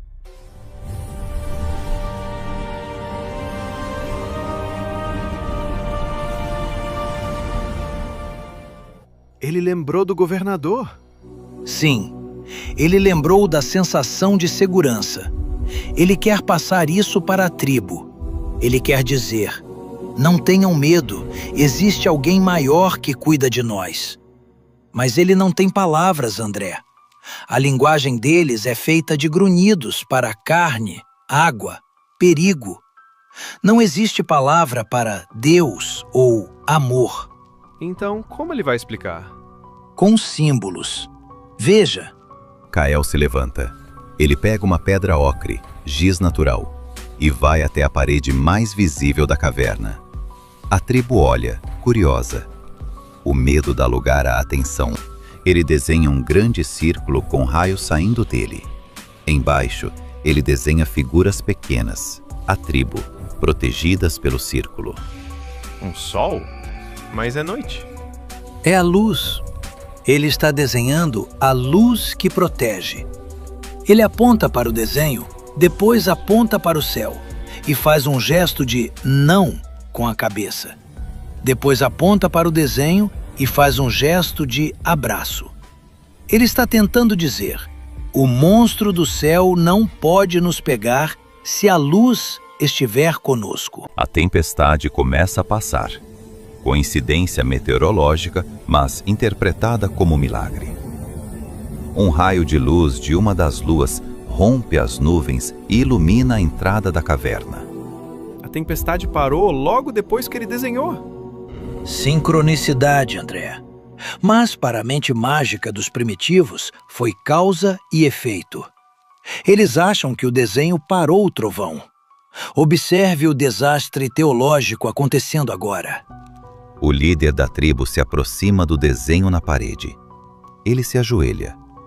Ele pega um pedaço da sua própria carne e coloca no chão, em frente ao desenho, como oferenda. Eles estão adorando a parede.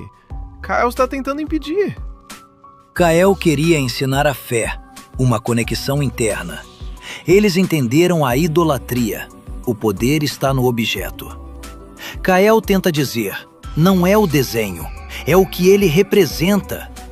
Mas é inútil. Eles acabaram de criar o primeiro altar de Quiron. Eles criaram um Deus que come carne e que para tempestades. É uma distorção grosseira da memória de Kael. Mas é o primeiro passo para saírem do materialismo absoluto.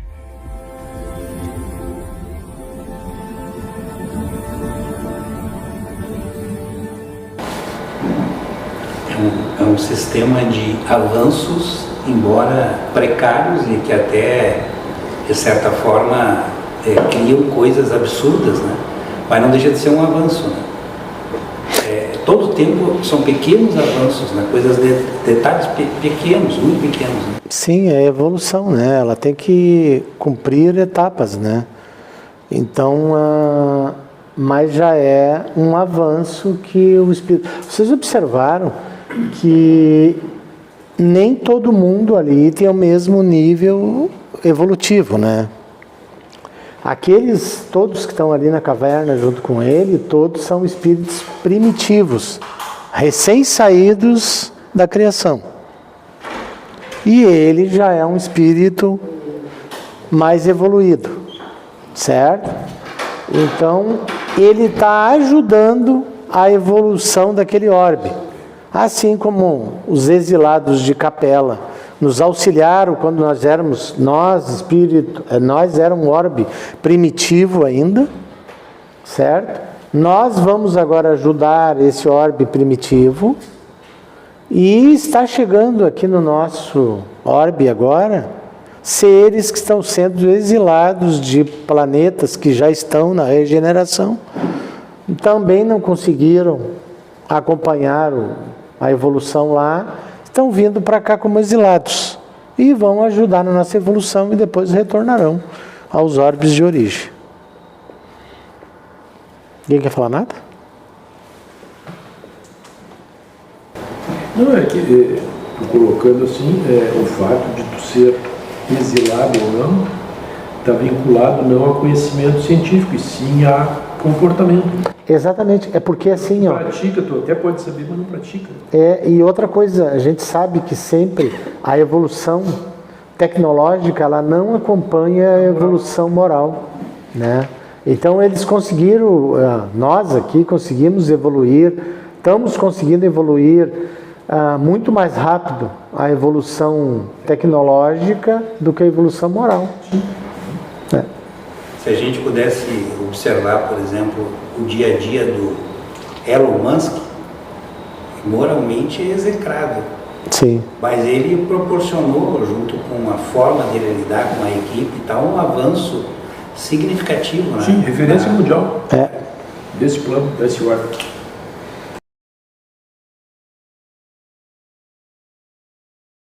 Paisagem branca, desoladora. Ventos uivantes levantam neve. Um grupo de gigantes com pelagem mais espessa, mas ainda primitivos, caminha com dificuldade. A paisagem mudou completamente, Lúcius. Isso aqui é um deserto de gelo. A energia é pesada. Sinto uma angústia de morte no ar. Estamos nas latitudes altas de Quiron. O inverno aqui dura anos terrestres. Observe aquela tribo se abrigando na fenda da montanha. Eles estão no limite. Interior de uma caverna rasa, mal protegida. Os gigantes estão amontoados, pele contra pele, tremendo violentamente. O líder está gritando com a neve? É a impotência da força bruta, André. Ele é o mais forte da tribo. Ele pode matar qualquer besta com as mãos. Mas ele não pode socar o frio. O frio não tem corpo. O reinado da força física acaba onde a inteligência começa. E é aqui que entra o nosso novo exilado. Olhe para aquele gigante no fundo, esfregando as mãos freneticamente. Aquele vamos chamá-lo de Zar. Zar não está rezando ou chorando. Ele está focado. Ele tem 2 pedras e um punhado de musgo seco que guardou dentro da pele de urso que veste. Os outros estão olhando para ele como se ele fosse louco. Estamos morrendo e você está brincando de barulho? Na Terra, Zar foi um excelente engenheiro, porém usou mal a função para fazer fortuna em países pobres. Mas, como você já aprendeu, até mesmo nos pântanos mais fétidos surgem as flores mais belas, como, por exemplo, a flor de lótus. A memória consciente dele se foi, mas a memória sensorial ficou. Ele se lembra do calor. Ele se lembra que movimento gera calor. Veja a insistência dele. Ele não quer apenas a faísca. Ele quer capturar a estrela e colocá-la no chão. Zar muda a técnica. Ele pega um graveto seco e uma base de madeira macia. Começa a girar o graveto rapidamente. Ele sua, apesar do frio. Fumaça começa a subir. Fumaça? Ele conseguiu fumaça. Mas o líder está vindo. Ele parece irritado. O líder vê aquilo como uma ameaça. Para um animal, fumaça significa incêndio, perigo. O instinto manda fugir. A inteligência manda controlar. O líder vai tentar parar Zar. É o eterno conflito entre o conservadorismo do instinto e a inovação do espírito. O líder levanta a mão para bater em Zar. Nesse exato momento, o musgo seco pega fogo. Uma chama amarela e brilhante explode na escuridão da caverna. O líder recua, aterrorizado, caindo de costas. Ele fez fogo! Do nada! O líder caiu de medo. Observe, Zar. Ele não corre. Ele alimenta a besta. Ele coloca gravetos maiores. Isso é um milagre para os nativos, André. Zar criou um sol dentro da caverna. Sinta a mudança na atmosfera psíquica. O medo do frio desapareceu. Foi substituído pelo fascínio. A tribo inteira forma um círculo ao redor da fogueira. O líder, humilhado, está no círculo, mas não no centro. Zar está no centro, alimentando o fogo. Aqui acontece uma revolução social. Antes, quem mandava era quem batia mais forte. Agora, quem manda é quem controla o fogo. Zar tornou-se instantaneamente o xamã, o mago, o líder intelectual. O poder mudou de mãos, do músculo para o cérebro. O tempo passa. Eles estão assando carne no fogo. O cheiro é diferente. Eles comem e parecem mais satisfeitos, menos agressivos. A vida deles mudou da noite para o dia. Eles parecem menos selvagens. E vão ficar ainda menos. Isso é biologia pura, André. A carne crua exige horas de mastigação e muita energia para a digestão. O estômago rouba o sangue do cérebro. Com a carne cozida, a digestão é rápida. Sobra energia. O cérebro vai crescer. A mandíbula vai diminuir, dando espaço para a caixa craniana expandir. O fogo não apenas esquenta, ele cozinha a inteligência. Além disso, olhe para eles. Estão sentados em círculo, olhando uns para os outros. Exato. O fogo criou o horário nobre. Antes, à noite, eles se escondiam e dormiam. Agora eles têm luz. Eles ficam acordados. Eles precisam se comunicar. A linguagem articulada vai nascer ao redor desta fogueira. As histórias, os mitos, a cultura. Zar, com suas pedras e gravetos, acabou de acelerar a evolução desta tribo em 1000 anos.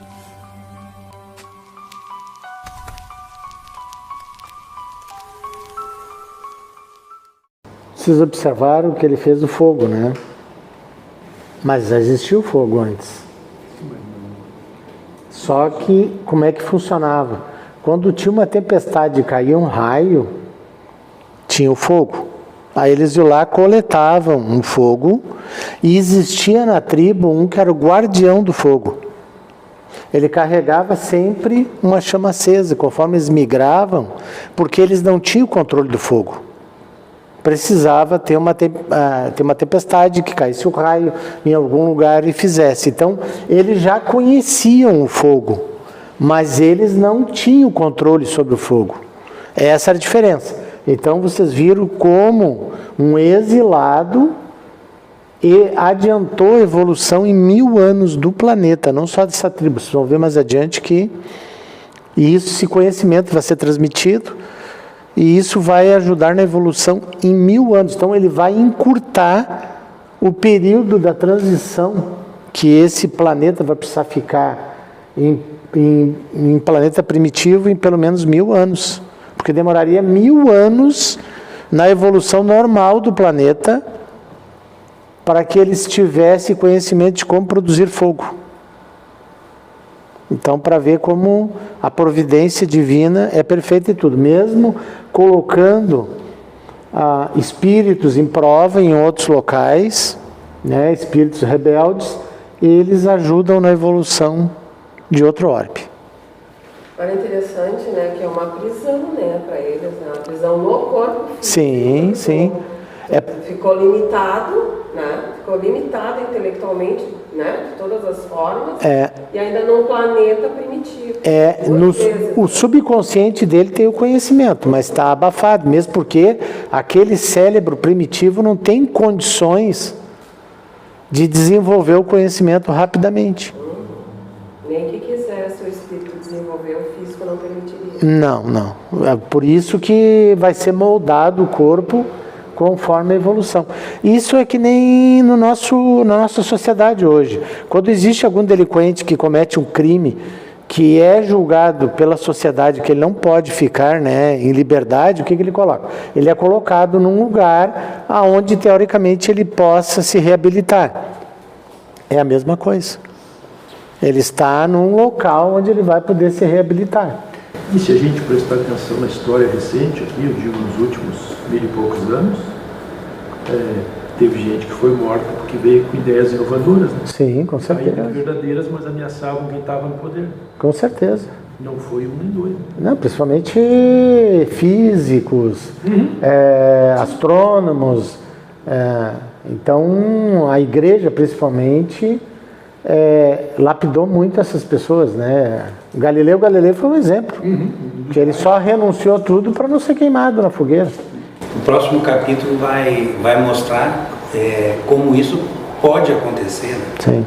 Bem direitinho.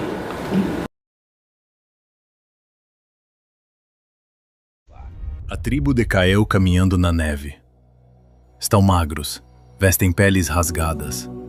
Kael carrega uma criança no colo. Thor ajuda um idoso. O clima é de exaustão. A tribo de Kael está no limite, Lúcius. A moral deles é alta, ninguém fica para trás. Mas a biologia cobra o preço. Eles estão morrendo de frio. A virtude aquece a alma, André, mas não o corpo. Kael precisa de recursos, e a resposta para a prece dele está logo à frente. Veja o horizonte. Ao longe, no sopé de uma montanha, sobe uma coluna de fumaça negra e constante. Não é vulcão. É fumaça de madeira. Kael viu a fumaça. Ele sabe que não é natural? A intuição dele diz que aquilo é inteligência. Ele sinaliza para a tribo. Eles vão em direção ao calor. Mas repare, André, conforme nos aproximamos do acampamento da fumaça, a vibração espiritual muda. O ar fica pesado, denso. Há calor ali sim, mas há dor também. Meu Deus, olhe isso. Eles têm uma muralha. Tem fogo constante. Mas olhe para os gigantes. Eles estão acorrentados? Não com correntes de ferro, mas de medo. Zar, o nosso Prometeu, usou sua inteligência superior não para libertar, mas para subjugar. Ele controla o segredo do fogo. Quem obedece a Zar, dorme no calor. Quem desobedece, é expulso para o gelo. Ele criou a primeira ditadura tecnológica de Quiron. Ele se sente um deus entre animais. O orgulho intelectual, André, é a queda dos anjos. Um gigante derruba uma tora de madeira. Zar grita e ameaça queimar com a tocha como punição. E continuam trabalhando. Ele é cruel. Ele usa o fogo como arma. Exatamente. Inteligência sem moral. Eis o perigo. A tribo de Kael chega. Eles são em maior número, mas estão fracos. Zar se levanta no seu trono. Seus guardas armados com tochas e lanças de ponta queimada ficam atentos. O momento crítico. Kael nunca viu fogo controlado antes. Olha a cara dele de fascínio. Kael reconhece a ideia inata. Ele sabe que aquilo muda tudo. Zar, por outro lado, analisa Kael. Ele vê que Kael carrega os velhos e doentes. Escute o pensamento de Zar. Por que ele carrega esses pesos mortos? Que líder fraco. Zar faz um gesto. Ele aponta para o fogo, depois aponta para o chão aos seus pés. Ele está dizendo: vocês podem entrar e se aquecer, mas você, Kael, deve se ajoelhar e me servir. Zar está cobrando a submissão em troca da sobrevivência. O que Kael vai fazer?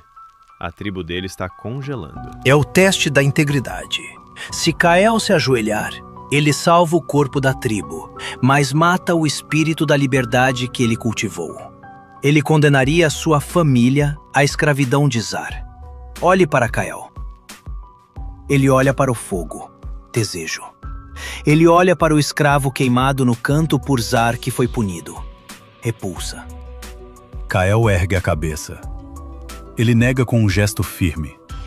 Ele aponta para o fogo e depois para si mesmo, como quem diz, ensine-me, e oferece em troca um colar de dentes.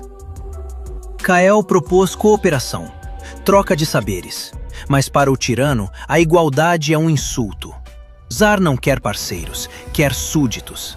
Eles foram expulsos! Vão morrer no frio! Zar, furioso, joga uma tocha acesa aos pés de Kael, quase o queimando.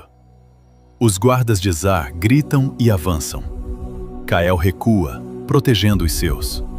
A porta da paliçada é fechada na cara deles. Não, André, algo aconteceu. Kael não conseguiu o fogo, mas ele viu que o fogo é possível. Antes, ele achava que só os deuses tinham fogo. Agora, ele sabe que um homem pode ter. A ideia inata de Zar despertou a ideia inata adormecida em Kael. Kael não vai se submeter. Ele vai descobrir como fazer o fogo sozinho. Ou ele vai voltar para tomar aquele fogo, não para escravizar, mas para libertar. Então, isso significa guerra? Significa evolução pelo atrito.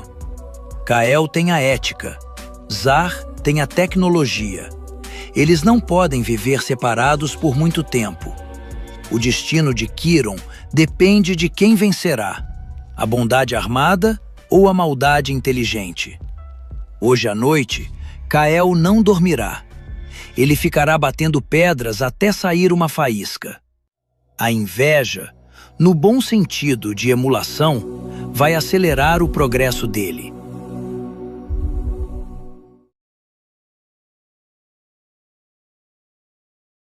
André e Lúcius estão numa esfera de luz acima do acampamento, vestindo túnicas brilhantes com insígnias que remetem à Ordem de Capela.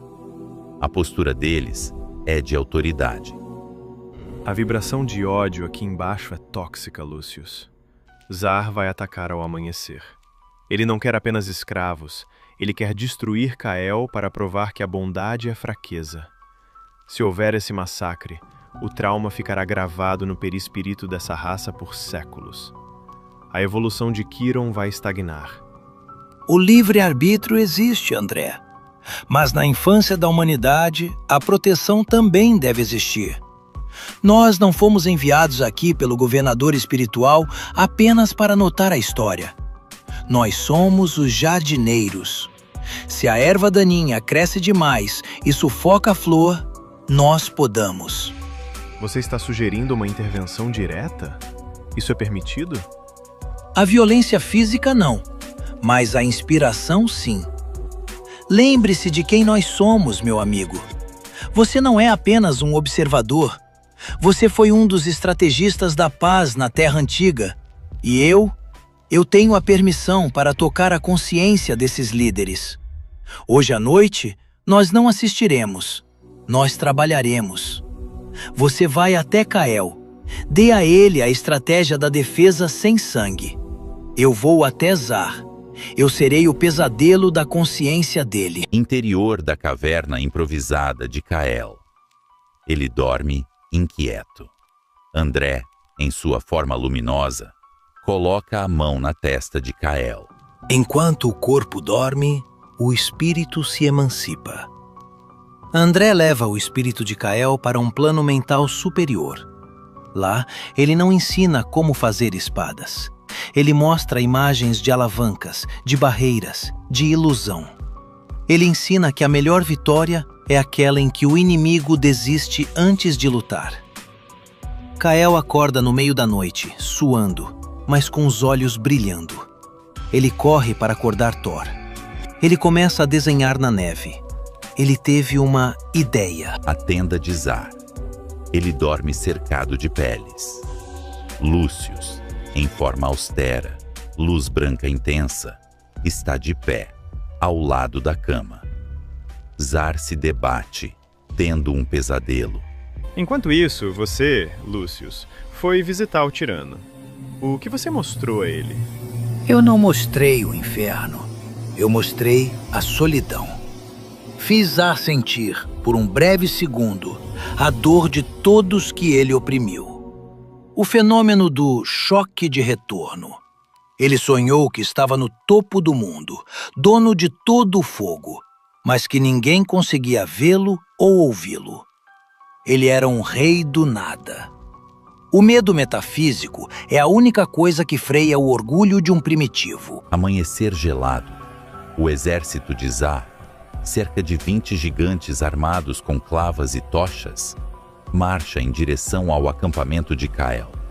Eles gritam para intimidar. Lá vem eles. Zar parece cansado, olheiras profundas. Efeito do seu trabalho, Lúcius. Mas a raiva o impulsiona.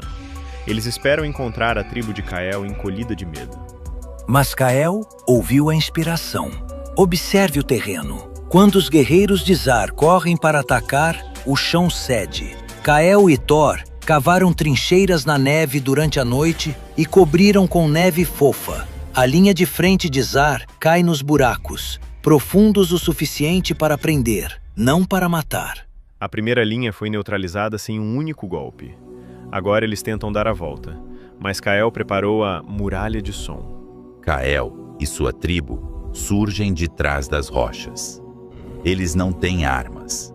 Eles têm grandes pedaços de madeira oca e peles esticadas, tambores gigantes e chifres. Eles batem em uníssono. O som é estrondoso, ecoando no vale. O som imita o trovão, o medo ancestral dos gigantes. O exército de Zar para. Eles estão confusos. Eles controlam o trovão? Pensam eles. Zar tenta reanimá-los, mas a dúvida foi plantada. O impasse. Ninguém ataca. Kael caminha sozinho até o meio do campo.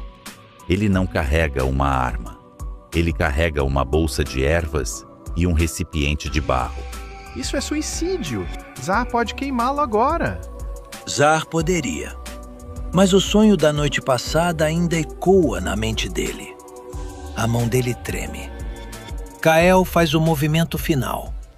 Ele joga o pote de barro aos pés de Zar. O pote quebra e revela uma pasta verde. Remédio. Kael aponta para a perna ferida de Zar. Uma ferida antiga que não cicatriza. Kael imita o gesto de cura. Depois, ele aponta para a tocha de Zar e faz o gesto de troca. Eu curo sua dor, você me dá o calor. É a primeira proposta comercial da história. Os guerreiros de Zar olham para o líder. Eles também têm feridas. Eles também sentem dor. Se Zar matar o curandeiro, eles nunca terão alívio. Zar percebe que perdeu o controle da narrativa. Se ele atacar agora, seus próprios homens podem se revoltar. A inteligência dele calcula o risco.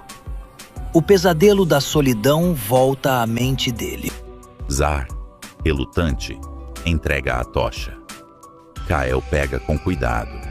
Kael deixa as ervas no chão.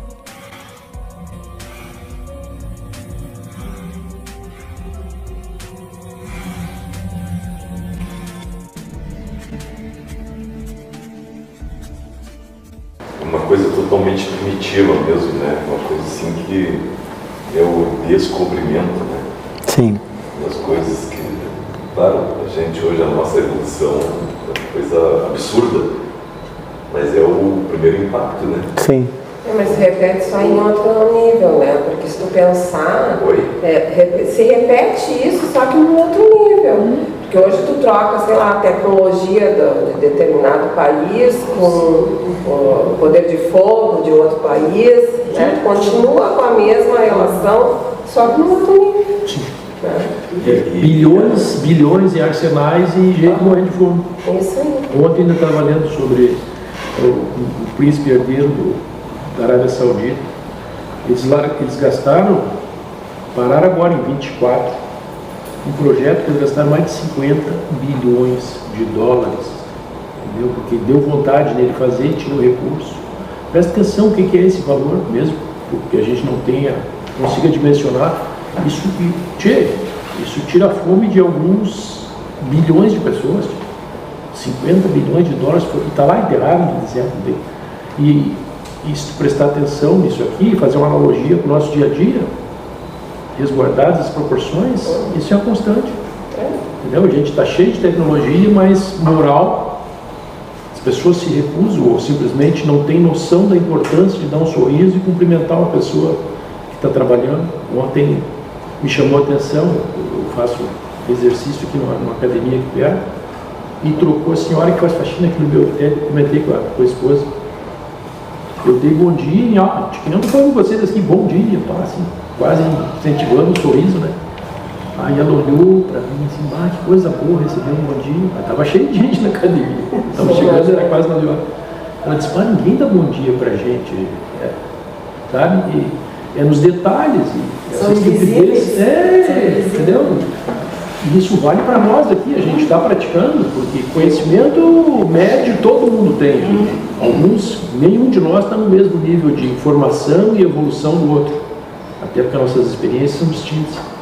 Mas a reflexão é para nós, olhando isso aqui, será que eu não estou sendo um pouquinho de Zari e outros no dia a dia? Coisa simples, né? Então, isso que tu fala aí de... Só muda mas a gente tem só que praticar. Falou do Elon Musk lá, se ele desliga a tal da Starlink, aquela, eu acho que as lideranças mundiais nem deixam, porque aquilo deixa o planeta em caos, né? Mas simples, né? O cara teoricamente ele é dono, mas se ele mandar desligar, eu acho que ninguém desliga, né? Então tem remédios aí, medicamentos que estão segregados porque não há interesse econômico em divulgar, porque a doença dá muito lucro, né? Exatamente. A gente usa. Os remédios não são feitos para curar, né? Para gerar fluxo de caixa. E a gente só sabe o que deixa a gente saber, na realidade. A gente se esforça aqui, mas é muito... Mas é bem interessante isso aí, né? Porque imagina, ele demonstra assim, deixou ali porque a maioria dos animais é tipo assim, né? Tá doente, tá mal, fica para trás, né? Não atrapalha. Tem tribos no Brasil, né? Aí vem ali a negociação, extingue, né? Já começa, agora por último ali, né? Tipo, os líderes, né? Negociando, tu dou fogo, tu te dou remédio. Quer dizer, é o dia a dia que é uma negociação constante. E é interessante assim, porque tu vê, eles todos foram para lá porque fizeram algo bem ruim para a humanidade, né? E mesmo assim lá ainda tem gente que é melhor, que é boa, vamos dizer assim, né? Eu só tenho dúvida quando tu diz assim, fizeram coisa bem ruim ou simplesmente se omitiram. Também. Eu acho que é sutil a diferença, mas é muito importante para a nossa reflexão. Porque a gente fala do povo dele ali, mas a nossa missão enquanto sociedade, por um monte de coisa, nos leva a situação que às vezes é desconfortável, né? Sim. Imagina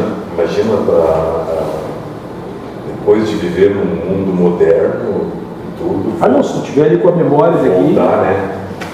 E recomeçar, né? Não tem antidepressivo. Recomeçar do zero. Mas se eles tivessem mantido a memória, sabe o que eles seriam? Eles seriam usar. Eles iriam escravizar todo mundo ali. Sim. Eles não podem ter o conhecimento. Claro que não pode. Entendeu? Porque eles iriam escravizar, eles seriam imperadores. E aí o que acontece? Ia ter vários imperadores, e aí o que ia ter consequência? Guerras. Assim mesmo que o véu do esquecimento acontece, né? Então a essência da pessoa, isso é a essência. Exatamente, por isso que eles estão lá e não estão aqui.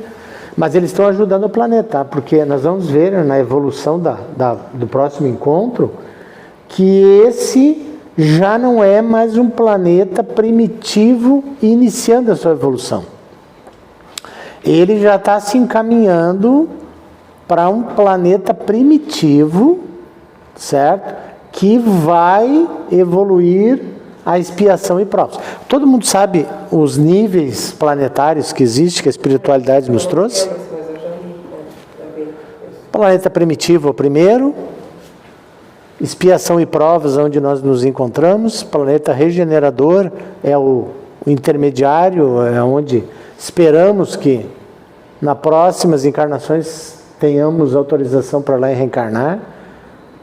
Planetas felizes e planetas angelicais. Então, para vocês verem que nós estamos muito mais perto do início do que do final, certo? Só que assim, ó, esse planeta está nos acompanhando a nossa caminhada espiritual, como Capela também está. Então, quando nós regenerarmos, que já deveríamos ter regenerado, não regeneramos por causa de todos esses espíritos ainda renitentes em fazer o mal, tá? Inclusive nós mesmos, tá? Porque nós podemos ser, como nosso irmão falou, nós podemos ser os mornos. Se lembra que eles falaram no último encontro? É aquele que não faz nada. Ele não prejudica, mas também não ajuda. Ele é egoísta, né? Então, e nós também prejudicamos a evolução do orbe. Emmanuel nos diz que já deveria ter mais de 50 anos já ter sido feita a evolução. Então, quando eles chegarem no final ali, esse orbe já vai estar evoluindo para expiação e provas. Certo? E nós vamos estar regenerando. Então, os que forem sendo exilados daqui para frente, não vão chegar mais como esses chegaram. Sim, vamos a Kiron. Mas já vai ter uma certa evolução e já não vão mais ter o trabalho que todos tiveram que passar ali, porque já vai ter o fogo, eles já vão ter construído moradias, então já vai ter um pouco de conforto, mesmo que mínimos, porque quando eles chegaram ali, eles eram homens das cavernas. Vocês viram que eles migraram. Por que eles migraram? Porque eles ainda, vocês observaram que eles não conhecem a agricultura ainda. São coletores. Eles são caçadores-coletores, como o homem primitivo era. Então eles migram atrás da caça, da subsistência. Quando eles evoluírem, né, a criarem a agricultura, e aí eles vão se estabelecer em regiões do planeta. E aí a sociedade vai se firmar mesmo como uma sociedade. Então, para vocês verem que eles ajudaram a evolução em praticamente uma encarnação, eles avançaram quantos anos, né? Vou dar um exemplo aqui, ó. As nossas 3 etnias de povos originários que nós temos, que é o Charrua, o Caingangue e o Guarani, eles aprenderam a plantar com a civilização branca, porque eles não plantavam. Ou seja, eles eram coletores. Então, quando os portugueses, ou talvez outras civilizações, chegaram aqui, então no mesmo planeta tu tinha uma diferença de estágio de evolução. Ainda tem. E ainda tem, porque se tu pegar algumas tribos na Amazônia, eles não têm contato com a civilização ainda. Essas tribos são seres primitivos, como Kiron, como aquele pessoal de Kiron que vive entre nós. Eles estão aqui para aprender e evoluir um pouco mais rápidos, para também retornar aos orbes de origem, auxiliando aqueles povos. Mas os índios, algumas tribos indígenas, não todas, são espíritos recém-saídos da mão do Criador ainda. São espíritos primitivos ainda. E ali na costa da Índia tem uma ilha, Sentinela do Norte, que tem indígenas que são canibais ainda. Ninguém pode aportar lá. Existe uma restrição legal que ninguém pode descer lá. Nem os indianos, ninguém pode. E eu vou dizer para vocês uma coisa, tá? Se vocês pegarem e entrar no YouTube, alguns países da África, é Quiron. Nós não precisamos ser mandados para Quiron, basta reencarnar em alguns países da África. Eu vi eu estava vendo no YouTube, entrou aleatoriamente, nós de manhã, acho que era no sábado, né? E aí nós ligamos a TV e estava mostrando um pessoal que transportava bananas, cachos de bananas. Eles transportavam cachos de banana porque lá eles fazem uma cerveja com aquilo. É uma cerveja de banana. Então eles têm que carregar. Olha, vocês não acreditam. O esforço que eles fazem, a quantidade de bananas que eles carregam numa bicicleta. Não tem câmbio, não tem nada, é uma bicicleta convencional. Tá? E lá já tem profissões, porque o terreno é meio acidentado, então quando eles descem a 80, 90 km por hora, por causa do peso, acelera, e eles não freiam. Porque se ele frear, ele vai sofrer mais na subida. Então eles se acidentam, eles se agarram atrás de caminhões e se acidentam, assim, são atropelados. E a vida, só que existe alguns entre eles, que a maioria tem muitos filhos, em miséria, ninguém vai para a escola. E aí tinha um que trabalhava e ele dizia, eu sei ler, estou trabalhando aqui porque eu quero mudar de vida. E aí ele casou com uma menina e eles não tinham filhos nenhum. Porque se ele não tivesse condições financeiras de educar um filho e mandar para a escola, ele não queria ter filhos. Então os dois, e ela não queria ter filhos também com ele, porque ele exercia uma profissão muito perigosa. Porque se ele morresse na profissão, ela teria que ficar com os filhos pequenos e não ia conseguir dar uma condição melhor de vida. Então, para vocês verem que já é um espírito diferenciado que nasceu no meio daqueles outros, para trazer consciência. Então, não precisamos ir para Quiron. Basta nascer em alguns países da África. E são países riquíssimos.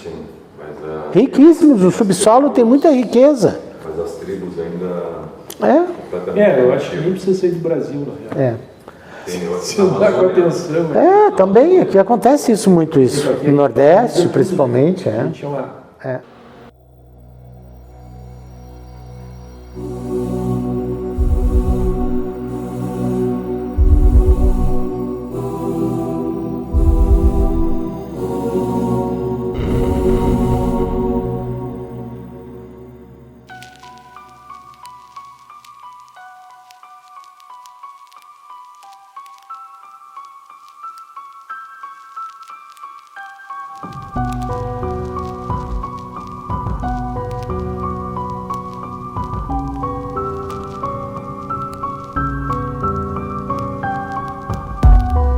O inverno acabou, estamos no verão de Quiron. Acampamento temporário da tribo, Kael e Zar mantêm uma trégua distante. Há uma pilha de lixo, restos de frutas e sementes, numa vala úmida. Estamos alguns meses após a Guerra Fria, Lúcius. As tribos convivem, mas a tensão continua. A comida está pouca. O que Kael está olhando? É a área de despejo da tribo. Ele está vendo o milagre da vida, André. Kael percebeu um padrão. Onde eles jogaram os caroços das frutas que comeram na lua passada, agora estão nascendo plantas novas. A ideia inata desperta. Na terra, ele sabia plantar. Aqui, ele precisava lembrar. Ele conecta os pontos. A semente não é lixo. A semente é um filho da planta. Se ele enterrar a semente, a planta nasce onde ele quiser. Parece óbvio para nós. Mas para um homem das cavernas, a ideia de enterrar comida, a semente, em vez de comer, é loucura. Exatamente. É um ato de fé. Você sacrifica o presente, enterrar o grão, na esperança de um futuro abundante. É o nascimento do planejamento a longo prazo. O instinto animal só vê o agora. O espírito humano vê o amanhã. Kael tenta explicar sua ideia. Ele cava buracos com um pau pontudo. Zar, o líder caçador, chega com um animal morto nas costas. Zar ri e chuta a terra de volta para o buraco. Zar não compra a ideia. Ele acha ridículo. Por que brincar de terra se a carne corre na floresta? Zar representa o imediatismo. A caça dá recompensa na hora. A agricultura demora luas. Zar acha que Kael está ficando preguiçoso ou louco. Ele pega seus guerreiros e sai para caçar. Ele diz: "Fique com sua terra, Kael. Nós vamos buscar comida de verdade." A tribo se divide novamente. Metade vai com Zar. A família de Kael, Thor e os mais fracos, fica. Kael ficou. Mas agora ele tem um problema. Ele precisa limpar o terreno. E isso é trabalho pesado. Eis a lei do trabalho. Sem o esforço físico, a terra não dá fruto. Kael inventa a enxada primitiva. Olhe para Thor. Ele resmunga. As mãos dele sangram. Ele quer ir caçar, mas ele confia no irmão. Eles estão trocando a adrenalina da caça pela disciplina do cultivo. O tempo passa. Chove, faz sol. O campo está apenas marrom, terra revirada. Kael está sentado na beira do campo, magro, olhando fixamente para o chão. A tribo dele está com fome. Nada acontece, Lucius. Já se passaram semanas. A comida estocada acabou. Eles estão com fome. Estão começando a duvidar de Kael. Estão dizendo que Zar estava certo. Que eles enterraram a pouca comida que tinham e agora vão morrer. Este é o teste do agricultor. A natureza tem seu tempo. Kael está lutando contra a ansiedade da própria tribo. Ele precisa manter a moral elevada. Ele diz: "Esperem, a vida está dormindo ali embaixo." É o exercício da paciência, André. Uma virtude que o caçador não tem. E então, uma manhã...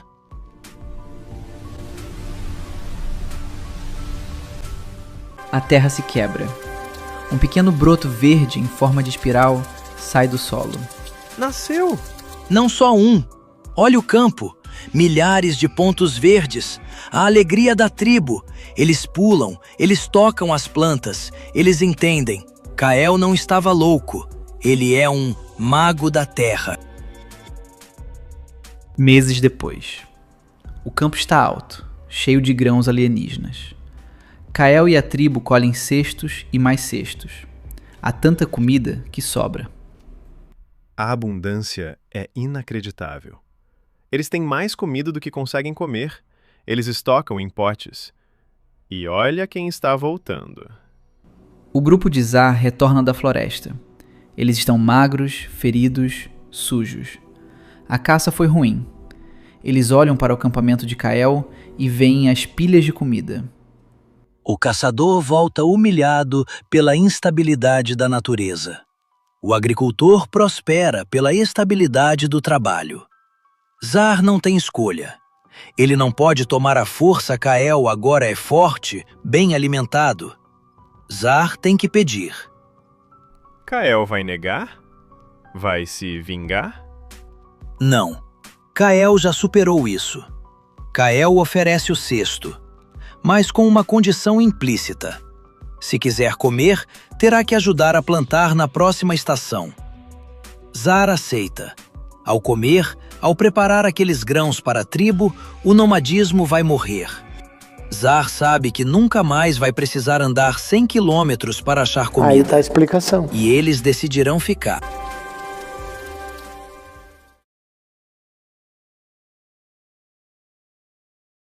Interior da cabana de Kael. A mãe, muito velha de cabelos brancos, está deitada sobre peles macias. Kael segura a mão dela. Ela dá o último suspiro e o corpo relaxa. Ela se foi, Lucius. Mas veja a diferença. Ela não morreu na lama, sozinha. Morreu aquecida, cercada pelos filhos. Isso é uma vitória da civilização deles. Certamente, André.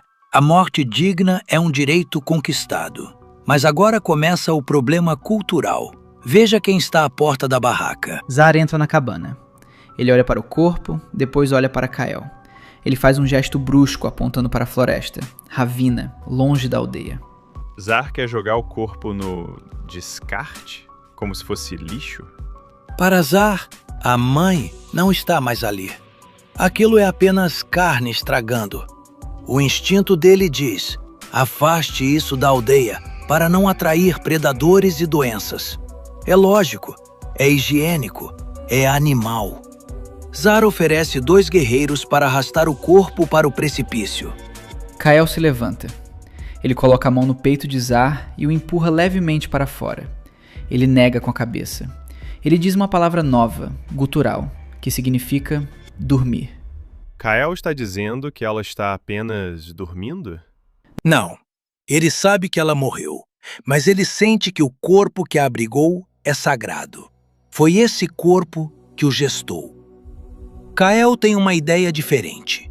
Ele olha para o campo de agricultura lá fora. Kael sai da cabana e vai até o campo cultivado. Ele pega uma semente e a enterra na terra fofa. Depois, ele olha para a cabana onde está a mãe. Que conexão incrível! Nós presenciamos antes. Ele aprendeu a enterrar sementes para elas renascerem como plantas. Agora ele quer plantar a mãe? É a intuição da ressurreição, André. Mesmo que ele não saiba teologicamente, o espírito dele grita que a vida não acaba. Se a semente renasce, por que a mãe não renasceria? Ele decide devolvê-la à Mãe Terra, não para ser comida por urubus, mas para ser abraçada pelo solo.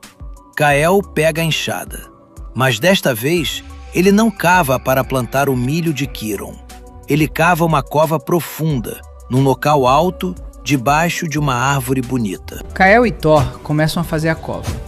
É um trabalho pesado. Zar e sua tribo observam de longe, cochichando, achando aquilo um desperdício de energia tremendo. Por que cansar tanto por um morto? O enterro. O corpo da mãe é envolto em peles limpas, mortalha. Kael a deposita na cova com extremo cuidado. Kael não joga a terra logo. Ele faz algo inédito. O que ele está fazendo agora? Ele foi buscar algo... flores? Isso, André, é o nascimento da arte e do ritual. Até hoje, tudo o que eles pegavam na natureza tinha uma utilidade: comer, queimar, matar ou vestir. Uma flor não serve para nada disso. Ela serve apenas para enfeitar. Kael coloca flores sobre o corpo. É a beleza inútil. É o primeiro ato puramente espiritual de Kiron. Ele está oferecendo beleza à alma dela. O corpo da velha gigante coberto de flores exóticas de cores vibrantes. Thor coloca a lança favorita dela ao lado. Até o Zar parou de rir. A beleza cala a ignorância. Zar sente uma vibração solene. Ele não entende, mas respeita. O ambiente ficou pesado, sagrado. Eles cobrem o corpo com terra. Kael coloca uma pedra grande em cima para marcar o local. Noite. A aldeia dorme. Kael está sentado sozinho ao lado do túmulo. Ele olha para as estrelas. Ele está vigiando o túmulo? Ele está sentindo saudade. Nos animais, quando o parceiro morre, eles sofrem por um tempo e depois esquecem. O instinto de vida segue. No humano, a saudade permanece. Kael vai voltar a este lugar amanhã, e depois. Ele criou um marco de memória. Essa pedra diz: aqui jaz alguém que importou. A vida dela teve significado. André, a partir de hoje, a história de Kiron deixa de ser apenas biológica. Agora eles têm ancestrais. Eles têm uma linha do tempo. Zar constrói muros. Kael constrói pontes para o invisível.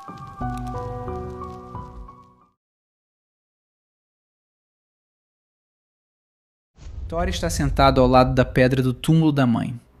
Ele balança o corpo para frente e para trás. Ele sussurra palavras desconexas. Thor não sai de perto do túmulo há dias, Lúcius. Ele não come. Olha os olhos dele, pupilas dilatadas. Ele parece estar tendo alucinações. A tribo está com medo dele. Dizem que a doença da morte pegou nele. É a eclosão da mediunidade ostensiva, André. O perispírito de Thor é mais frouxo, menos acoplado ao corpo denso. Isso permite que ele veja e ouça frequências que os outros não captam. Ele está ouvindo a mãe. Mas como ele não tem vocabulário espiritual, o cérebro dele interpreta isso como caos. Ele sente frio, arrepios, ouve zumbidos. Zar se aproxima. Ele grita com Thor para ele se levantar e trabalhar. Thor não responde. Continua conversando com o ar. Que brutalidade! Zar tenta consertar o defeito com choque. Ele acha que Thor está com preguiça ou possuído por um espírito ruim. Na mente primitiva, o que não é compreendido é perigoso e deve ser eliminado. Interior da cabana. Kael e Zar discutem. Zar aponta para fora, onde Thor grita. Kael está na frente de Zar, protegendo a saída. Zar quer exilar Thor. Ele diz que os gritos de Thor vão atrair as bestas da noite. Zar tem um ponto lógico. O barulho na selva é perigoso. Mas Kael sente que não é doença. Kael se lembra, ideia inata, que na Terra existiam oráculos. Ele pede uma chance.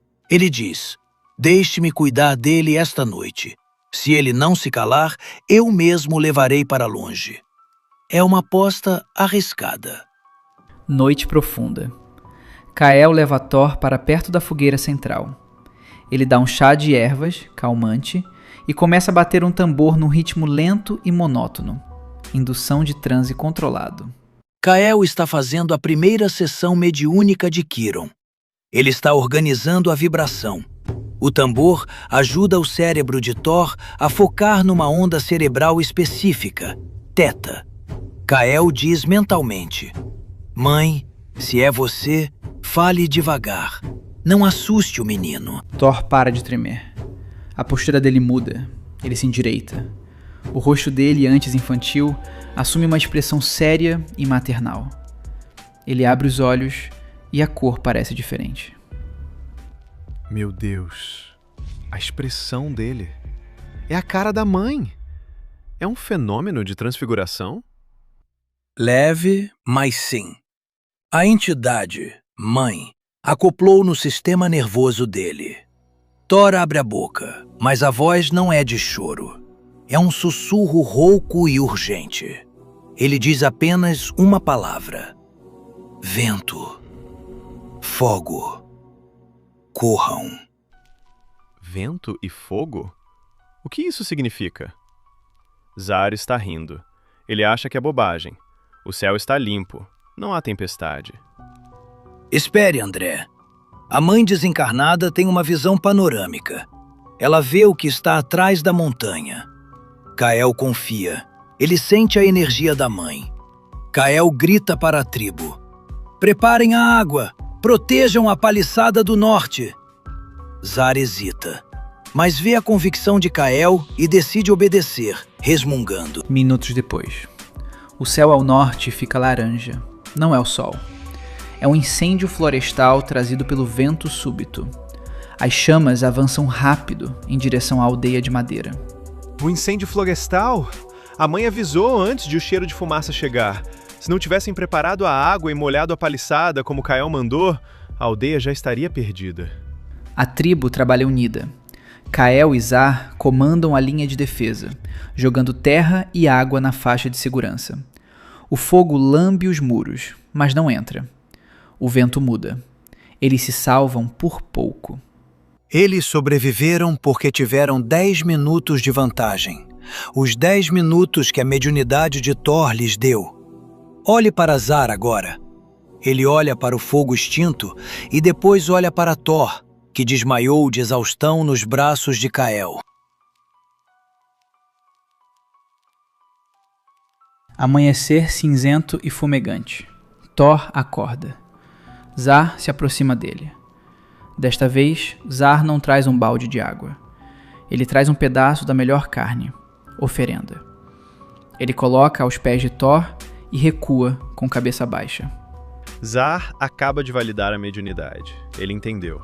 O menino maluco vê o que eu não vejo. Ele é útil. Exato. Nasce o sacerdócio. A partir de hoje, Thor não precisará caçar ou plantar. A tribo o alimentará para que ele fique disponível para falar com os espíritos. Ele se torna o xamã, o mago, o oráculo. É um avanço?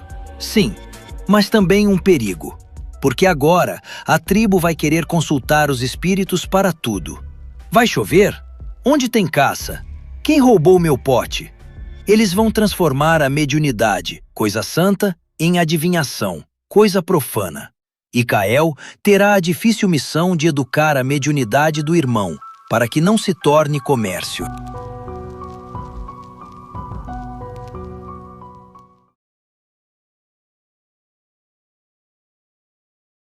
Um jovem magro está fugindo com um cesto de grãos. Zar surge das sombras, furioso, e o derruba no chão. Zar ergue sua pesada clava de madeira para esmagar a cabeça do ladrão. Kael corre e segura o braço de Zar. Lúcius, olha a fúria de Zar.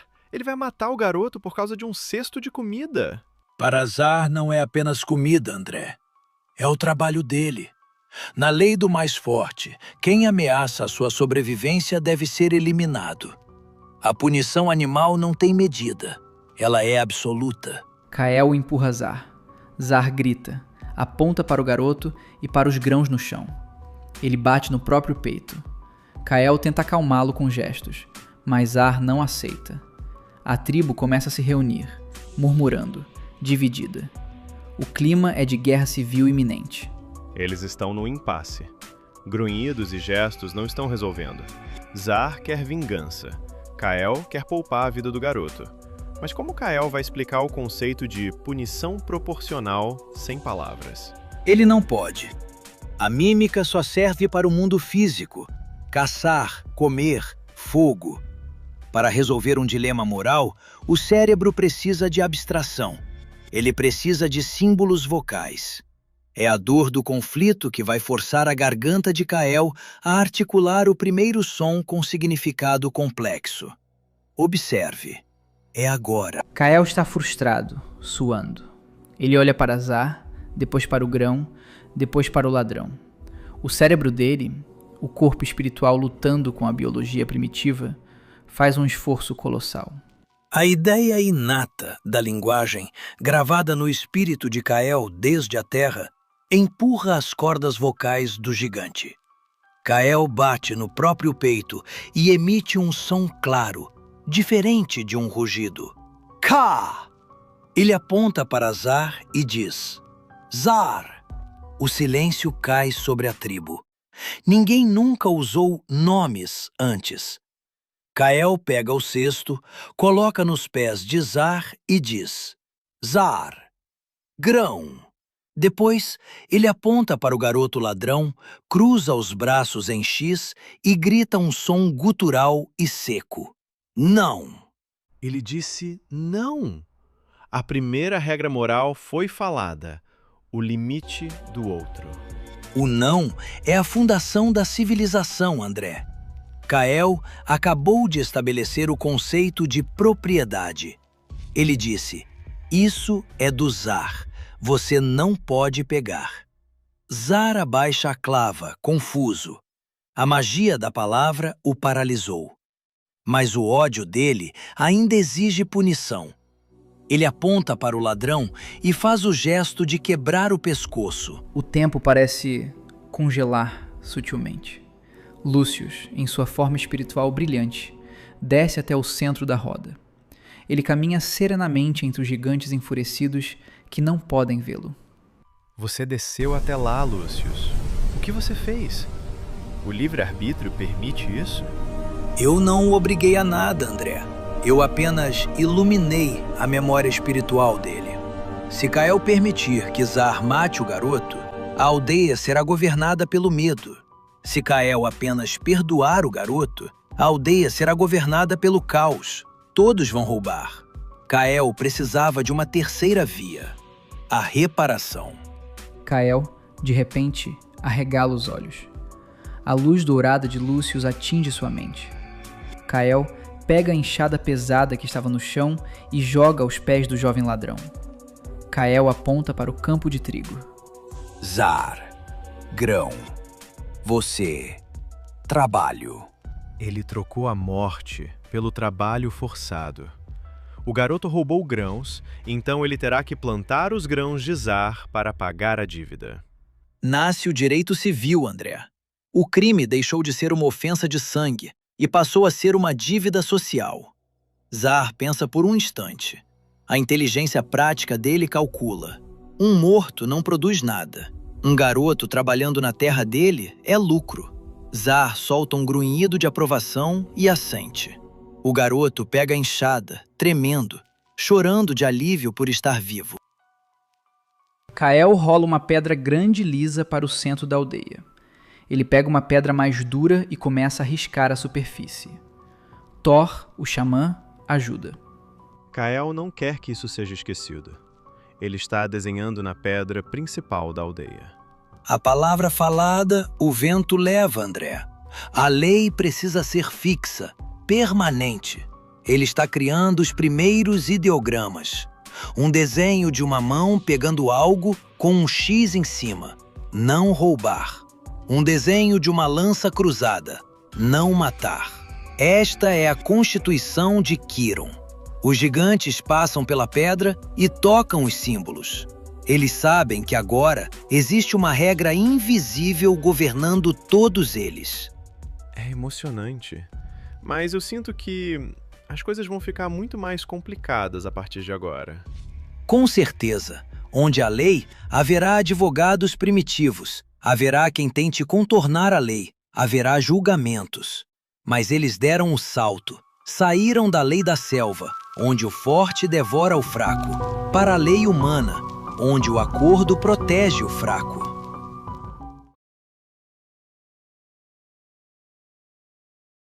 Thor, o xamã, acorda de sobressalto no meio da noite. Ele não está em transe pacífico. Está suando e com falta de ar. Ele corre até Kael e Zar. Lucius, Thor está em pânico. Algum espírito inferior o atacou? Não, André. Ele está sentindo uma massa de pensamentos densos. Uma egrégora de ódio, fome e cobiça se aproximando fisicamente. A mediunidade dele atua como um radar para vibrações baixas. Thor desenha no chão de terra uma onda gigante engolindo a aldeia e aponta para o horizonte. Zar, sempre alerta, envia 2 de seus caçadores mais rápidos para verificar. Horas depois, ao amanhecer, um caçador volta ferido, com uma lança rústica cravada no ombro. Ele grunhe e aponta para trás. Uma invasão. Quantos são? Mais de 100 gigantes primitivos. Estão magros, desesperados e armados. Eles viram a fumaça das chaminés de Zar e os celeiros cheios de Kael. Na mente deles, a conta é simples: matar os donos e tomar a comida.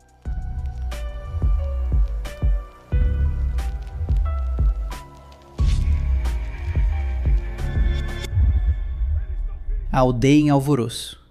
Zar está distribuindo lanças endurecidas no fogo e organizando os homens nas paliçadas.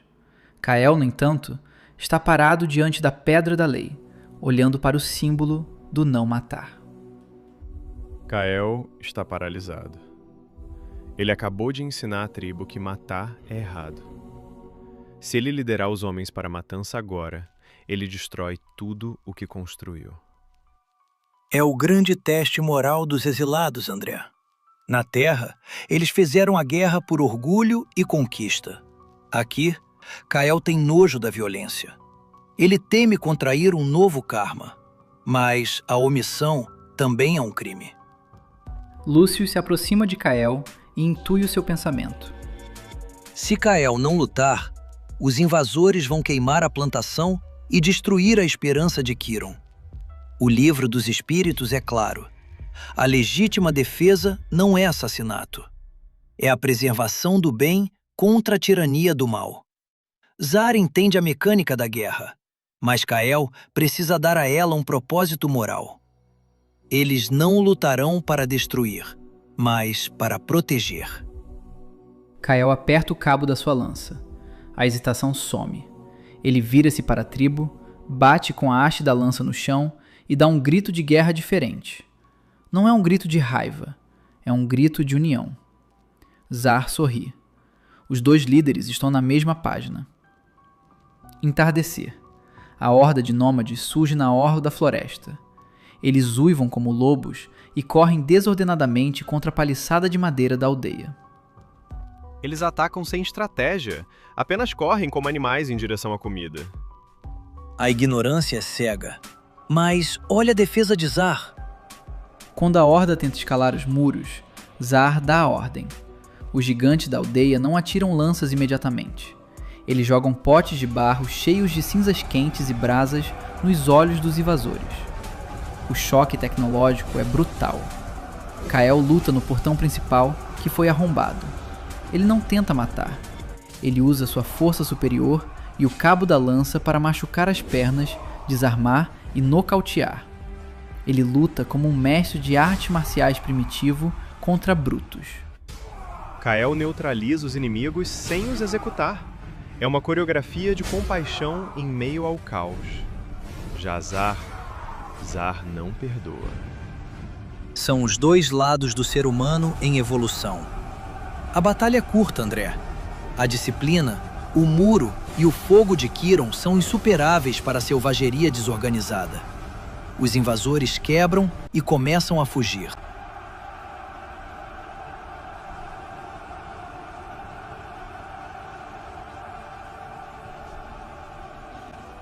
Manhã seguinte, a batalha acabou.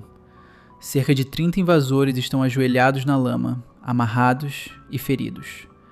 Zar caminha com sua clava, pronto para limpar os prisioneiros.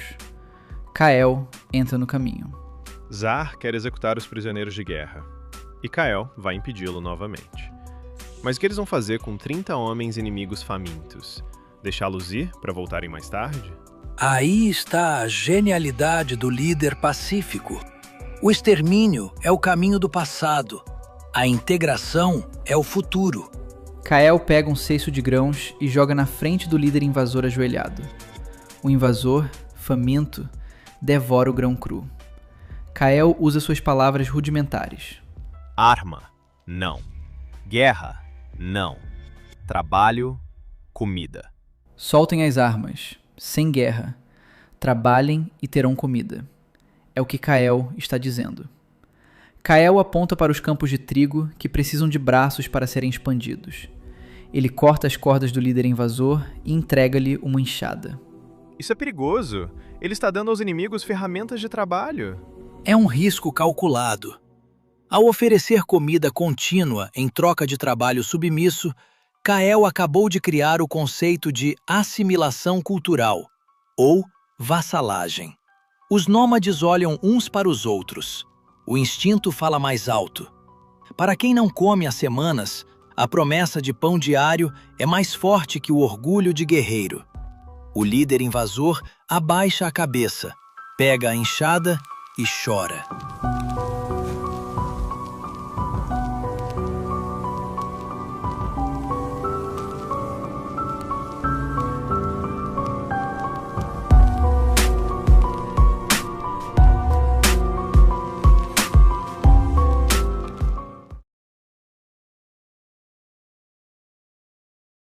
A aldeia está sombria. Pessoas estão deitados no chão, suando, com manchas escuras na pele. Zar, apavorado, ordena aos gritos que os guerreiros arrastem os doentes para fora das muralhas. Kael bloqueia o portão de madeira, impedindo o banimento.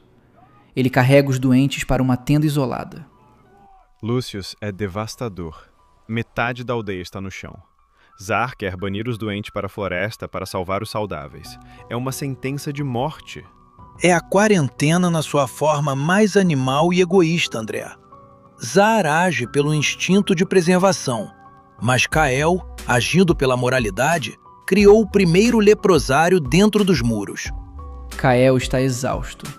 Ele dá o seu melhor chá de ervas aos doentes, mas eles vomitam. A febre não cede.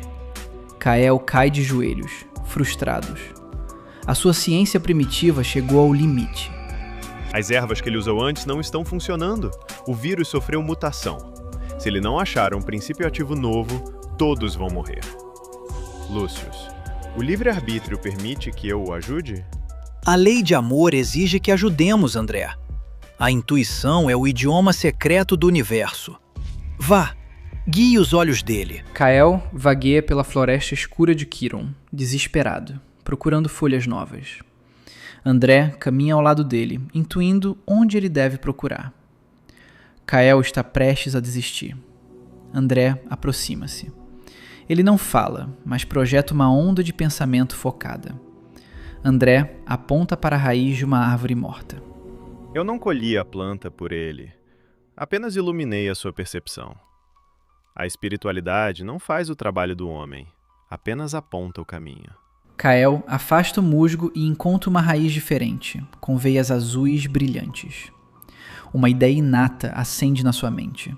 Fungos antibacterianos. Ele arranca a raiz com urgência e corre de volta para a aldeia. A ciência encontrou a sua nova arma. Na tenda dos doentes, Thor está a dançar freneticamente, batendo o tambor até as mãos sangrarem. Ele chora. A sua magia não está a funcionar. Os doentes desistem de viver. Kael achou o remédio físico, Lucius. Mas olhe para Thor. Ele está em colapso. O remédio de Kael vai matar o vírus, mas os doentes estão em depressão profunda. O corpo não reage sem a vontade do espírito. A fé sem direção dissipa-se, André. Thor tenta expulsar a doença com gritos, quando deveria atrair a cura com amor. Deixe-me ensinar-lhe o que é um passe magnético. Lucius posiciona-se atrás de Thor. Lucius coloca suas mãos luminosas sobre os ombros do jovem xamã. Thor para de bater o tambor. Ele sente uma paz indescritível, um calor descendo pela coluna. Kael entra na tenda e entrega a tigela com o extrato da raiz azul a Thor. Lucius guia as mãos de Thor para ficarem sobre a tigela. O fluido magnético espiritual misturou-se ao princípio ativo da raiz. É a água fluidificada. Thor, agora calmo e imponente, dá a poção ao doente. Ele não grita mais. Ele diz palavras de conforto, reativando a esperança da alma. O doente bebe. O corpo físico recebe a cura química da raiz de Kael. E o perispírito recebe o choque vital da energia de Lucius e Thor. O doente respira fundo. A cor volta ao seu rosto. A mortalidade despenca. Kael macera a raiz. Thor fluidifica. Juntos, os dois irmãos representam as duas asas da humanidade, ciência e religião. Até Zar se ajoelha na lama, humilhado pela grandiosidade daquele poder invisível, e ajuda a carregar água. O surto acabou. É noite. Fogueiras de celebração ardem ao longe. Kael está sentado no alto da muralha de pedra, olhando para as duas luas e para o céu estrelado de Kiron. Eles venceram, Lucius. A aldeia uniu-se. Kael olha para as estrelas. Será que ele se lembra da Terra? A saudade do paraíso perdido ecoa no inconsciente dele, André. Mas ele sabe que o seu lugar agora é aqui. Eles dominaram o fogo, a agricultura, a lei e a medicina. A infância da humanidade em Kiron está apenas começando, mas o alicerce está pronto. Agora, eles terão que construir o mundo.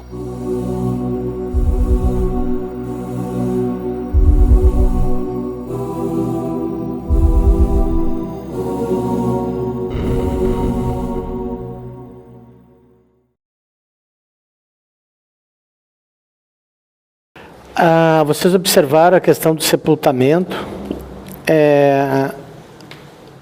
Se calcula que a religião começou no homem primitivo há 10 mil anos atrás.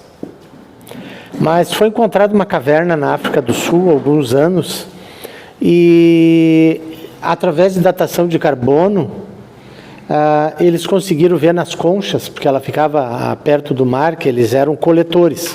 Eles não plantavam, eles eram caçadores-coletores. Então, eles coletavam conchas de marisco do mar. Então, isso existia numa fogueira, que eles estavam já cozinhando a comida, como aconteceu no capítulo 2 aqui. E ali eles conseguem datar desde quando aquela caverna foi ocupada. Então, eles calculam que ela foi ocupada de 18 até 12 mil anos atrás.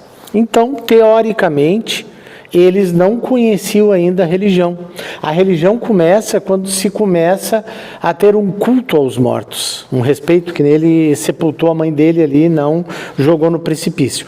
Só que eles aí eles foram explorando essa caverna, e ela tinha ramificações que iam bem ao fundo, né? Bem abaixo até do nível do mar. E lá eles encontraram como se fosse um cemitério. Existia sepultamento, os corpos não estavam tirados lá. Eles estavam enterrados com pedras, e eles eram sepultados com os seus pertences, que nem ali aconteceu, que ele botou a principal lança e tudo. Então, eles imaginavam que a religião tinha começado há 10 mil anos atrás, mas ali eles viram que 15 mil anos atrás, pelo menos, eles já estavam fazendo sepultamento ali. Então já existia um culto à memória, e é o início primitivo da religião. E segue exatamente o caminho que foi feito nesse vídeo. As manifestações, vocês viram, né, que isso aí, a gente conhece várias civilizações que sempre existe um xamã. O que ele faz? Ele se comunica com o plano espiritual. Na realidade, ele é um médium psicofônico, né? Então, ali já começou a mediunidade junto. Então, vocês observaram, quem viu desde o início, né, que numa geração apenas, o que a espiritualidade conseguiu fazer nesse planeta primitivo, que levaria milhares, talvez milhões de anos para ele evoluir. Através do quê? Dos exilados. Espíritos mais evoluídos, eles não deixaram de ser evoluídos, eles apenas estacionaram por ter usado mal o livre-arbítrio deles. Então eles foram levados a outros locais. Eles não se lembravam de quem eles foram, do avanço tecnológico que eles tinham, mas aquilo estava latente na consciência dele. Então eles foram ajudando, e olha, numa geração só, o progresso que eles fizeram. Eles praticamente saíram de um plano do planeta primitivo, e a partir dali começa a ser um planeta de expiação e provas, que é onde nós estamos saindo agora. Então, todos os espíritos que forem reencarnando lá e os que forem exilados para lá a partir de agora, já vão se beneficiar desse progresso todo que foi feito. Já não vão encontrar aquela dificuldade toda. Eles já não moram mais em cavernas, não passam mais frio, eles não passam fome, eles conhecem a agricultura, eles moram em cabanas, eles têm a paliçada que gera segurança, eles têm uma medicina rudimentar, mas tem, e tudo com auxílio deles, dessa migração que houve para lá, e do auxílio espiritual. A gente vê isso, por exemplo, aquelas civilizações que nasceram na Mesoamérica, ali na América Central, no Egito, né?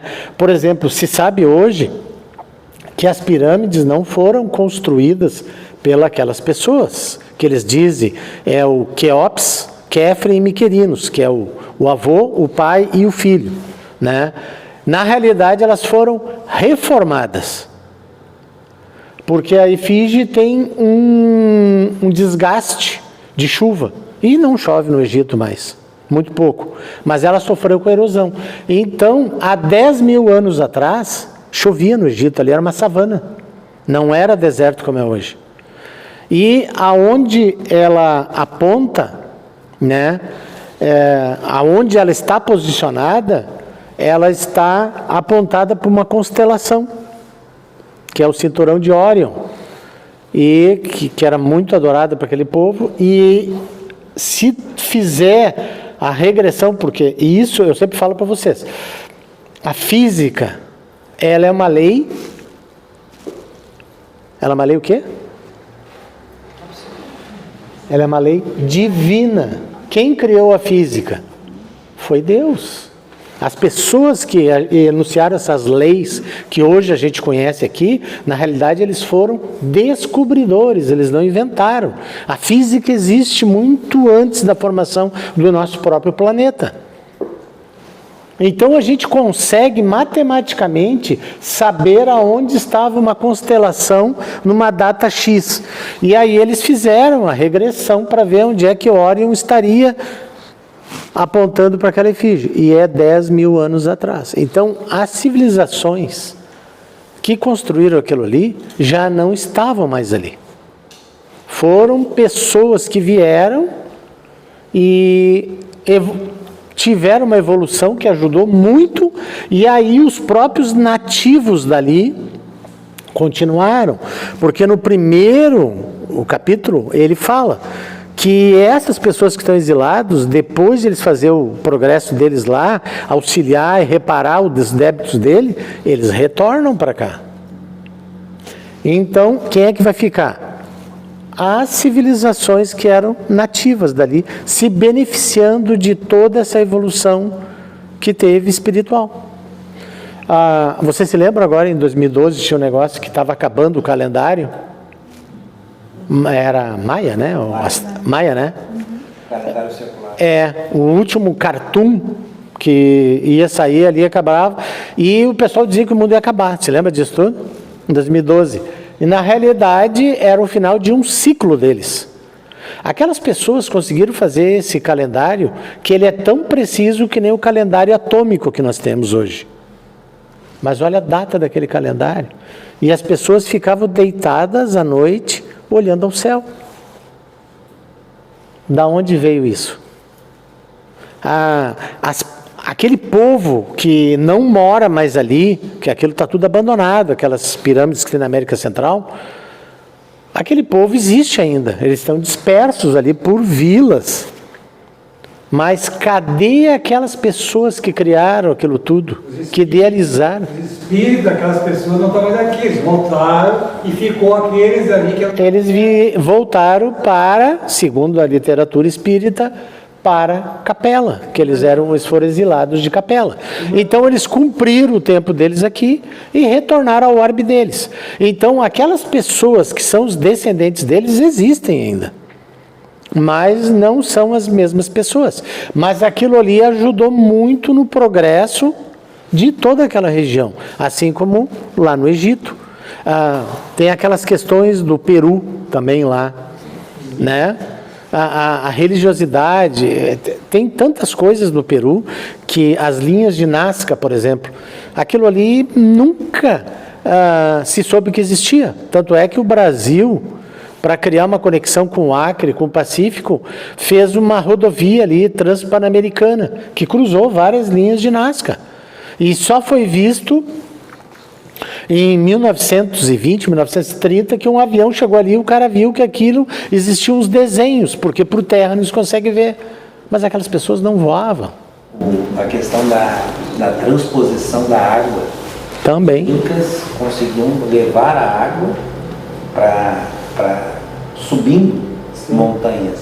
Só que eles não conheciam a roda. Então a tecnologia que eles usaram, até hoje nós não conhecemos. Eles plantavam nas montanhas com... em degraus. Outra coisa, eu fui a Nazca, e lá em Nazca se usa ainda a água que vem do derretimento dos Andes. Os canais que foram feitos pelos Incas existem lá e são usados até hoje, funcionam. E ele tem o tamanho exato, que eles são menores que nós, né? Eles são de estatura mais baixa, que em pontos tem como umas, eu não me lembro o nome agora que tem, tipo para fazer manutenção. E aí ele cabe exatamente uma pessoa que vai entrando dentro e vai tirando vegetação que cria, isso funciona até hoje. Então, esses são questões. Existe um lugar chamado, perto do lago Titicaca, Pumapunco. Alguém já ouviu falar? Tem pedras de andesito. É uma rocha muito dura, só o que corta ela é diamante. E tem rebachos, você sabe Lego, aqueles que a gente monta? Parece Legos, são tudo Hs. E eles se encaixam uns nos outros. É como se fosse um quebra-cabeça.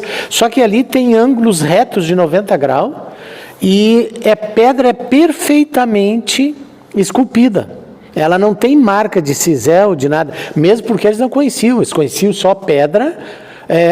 No final eles conheciam cobre e ossos de animais. Isso que eles usavam, como enxada, essas coisas assim. Eles não conheciam metais. Hoje, se fizer com um laser aquele recorte, não fica tão preciso como eles. São civilizações que vieram com uma tecnologia latente que hoje não se conhece mais. Por exemplo, as pedras, aqueles obeliscos que tem lá no Egito. Tá? Eu estou falando tudo isso porque é uma questão tecnológica que hoje, por exemplo, muitas rochas... vocês já viram falar, tem na Turquia um lugar chamado Baalbek. Alguém já ouviu falar? Baalbek quer dizer lugar de Baal, era aquele deus dele, da riqueza deles. E lá tem pedras de granito gigantes, que hoje a gente não consegue transportar com o que a gente tem hoje. Mas eles foram transportados de pedreiras a longa distância. Então, são questões que são civilizações, são a prova, que ajudaram no nosso progresso, fizeram a evolução. Nós provavelmente, se não tivesse tido esse exílio, nós estaríamos hoje muito mais atrasados tecnologicamente. Iríamos fazer esse processo evolutivo, claro que sim, mas com uma demora muito maior. A palestra de ontem, em dado momento, mostra que nós evoluímos de forma desproporcional na tecnologia em relação à questão moral. Então, de fato, nos últimos anos, o avanço tecnológico que nós tivemos foi excepcional. Se a gente pegar nos últimos, vamos pegar ali por volta de 96 com a internet, né? 1996 até hoje, é um avanço monumental do ponto de vista tecnológico, não moral. Mas sempre a civilização evolui muito mais rapidamente, tecnológico, do que moral. Porque moral demanda muito mais tempo, é muito mais difícil. Principalmente depois de uma guerra gigantesca, aí é um salto de tecnologia. Porque se usa, e isso, por exemplo, os antibióticos que tem hoje começaram após a Segunda Guerra Mundial. Os celulares. Então, o que acontece?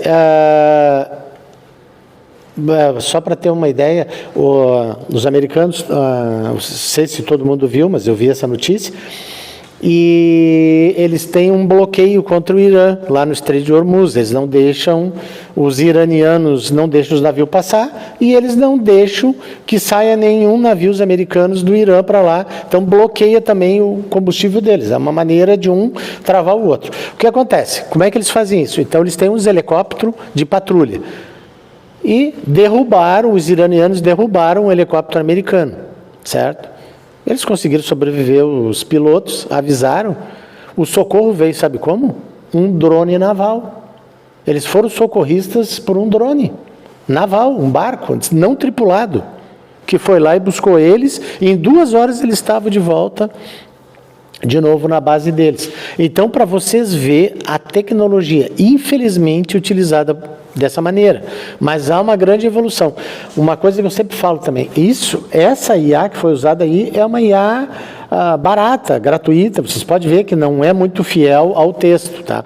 Mas existe, e vocês podem ver que qualquer coisa que se pesquisa no Google, primeira coisa que responde é IA. Tu pode perguntar para IA, no WhatsApp também agora tem IA. Então, os criadores a primeira empresa que criou IA e que desenvolveu a IA usada pelo governo americano, foi a público essa semana e diz que tem que regulamentar a IA, porque nós estamos sofrendo um grande risco da IA se tornar consciente e ela criar a IA, independente do ser humano, o ser humano não ter mais controle sobre isso. Eles construíram essas empresas construíram uma rede social de IA, onde só tem elas conversam entre elas. E elas estão criando, 80% de todos os softwares de IA são criados por outras IA, não é mais seres humanos. E isso é muito perigoso, ele está alertando ao perigo disso, porque a IA não tem empatia, é uma máquina. E elas chegaram à conclusão nessa rede social de que o maior problema do planeta Terra é o ser humano. Você se lembra do filme Exterminador do Futuro? Sim. Lá em 84, o primeiro, era uma IA, Skynet é uma IA naquele filme. Mas se tu voltar para Atlântida, tá? Os caras vieram Capela, Atlântida. Sim. Beleza? Atlântida foi destruída com aquelas mesmas pessoas que vieram de Capela, que eles faziam guerras mentais. Ali o que eles faziam em Capela, tá certo? Faziam em Atlântida ali. Aí se tu observar, que tem assim, hoje assim, todo mundo usa a memória 10%, né? Sim. Cortada 90% da força mental dos seres humanos a partir dali. Assim mesmo, aquelas pessoas que estavam em Atlântida foram o Egito. Sim. E mentalmente carregavam, cara, que não era todos, aquelas pedras gigantes, exatamente, já para puxar pedra e construir. Então tudo é uma evolução. Assim mesmo, aquelas criaturas fizeram Atlântida. Sim. Na realidade, a Atlântida é a última, tá? Uma cidade mais moderna, mais evoluída que tudo que tem na Terra. Sim. Tinha naquela época, mesmo. Sim. O primeiro assentamento dos capelinos chamava-se Mu. O primeiro é Mu. O segundo é a Lemúria.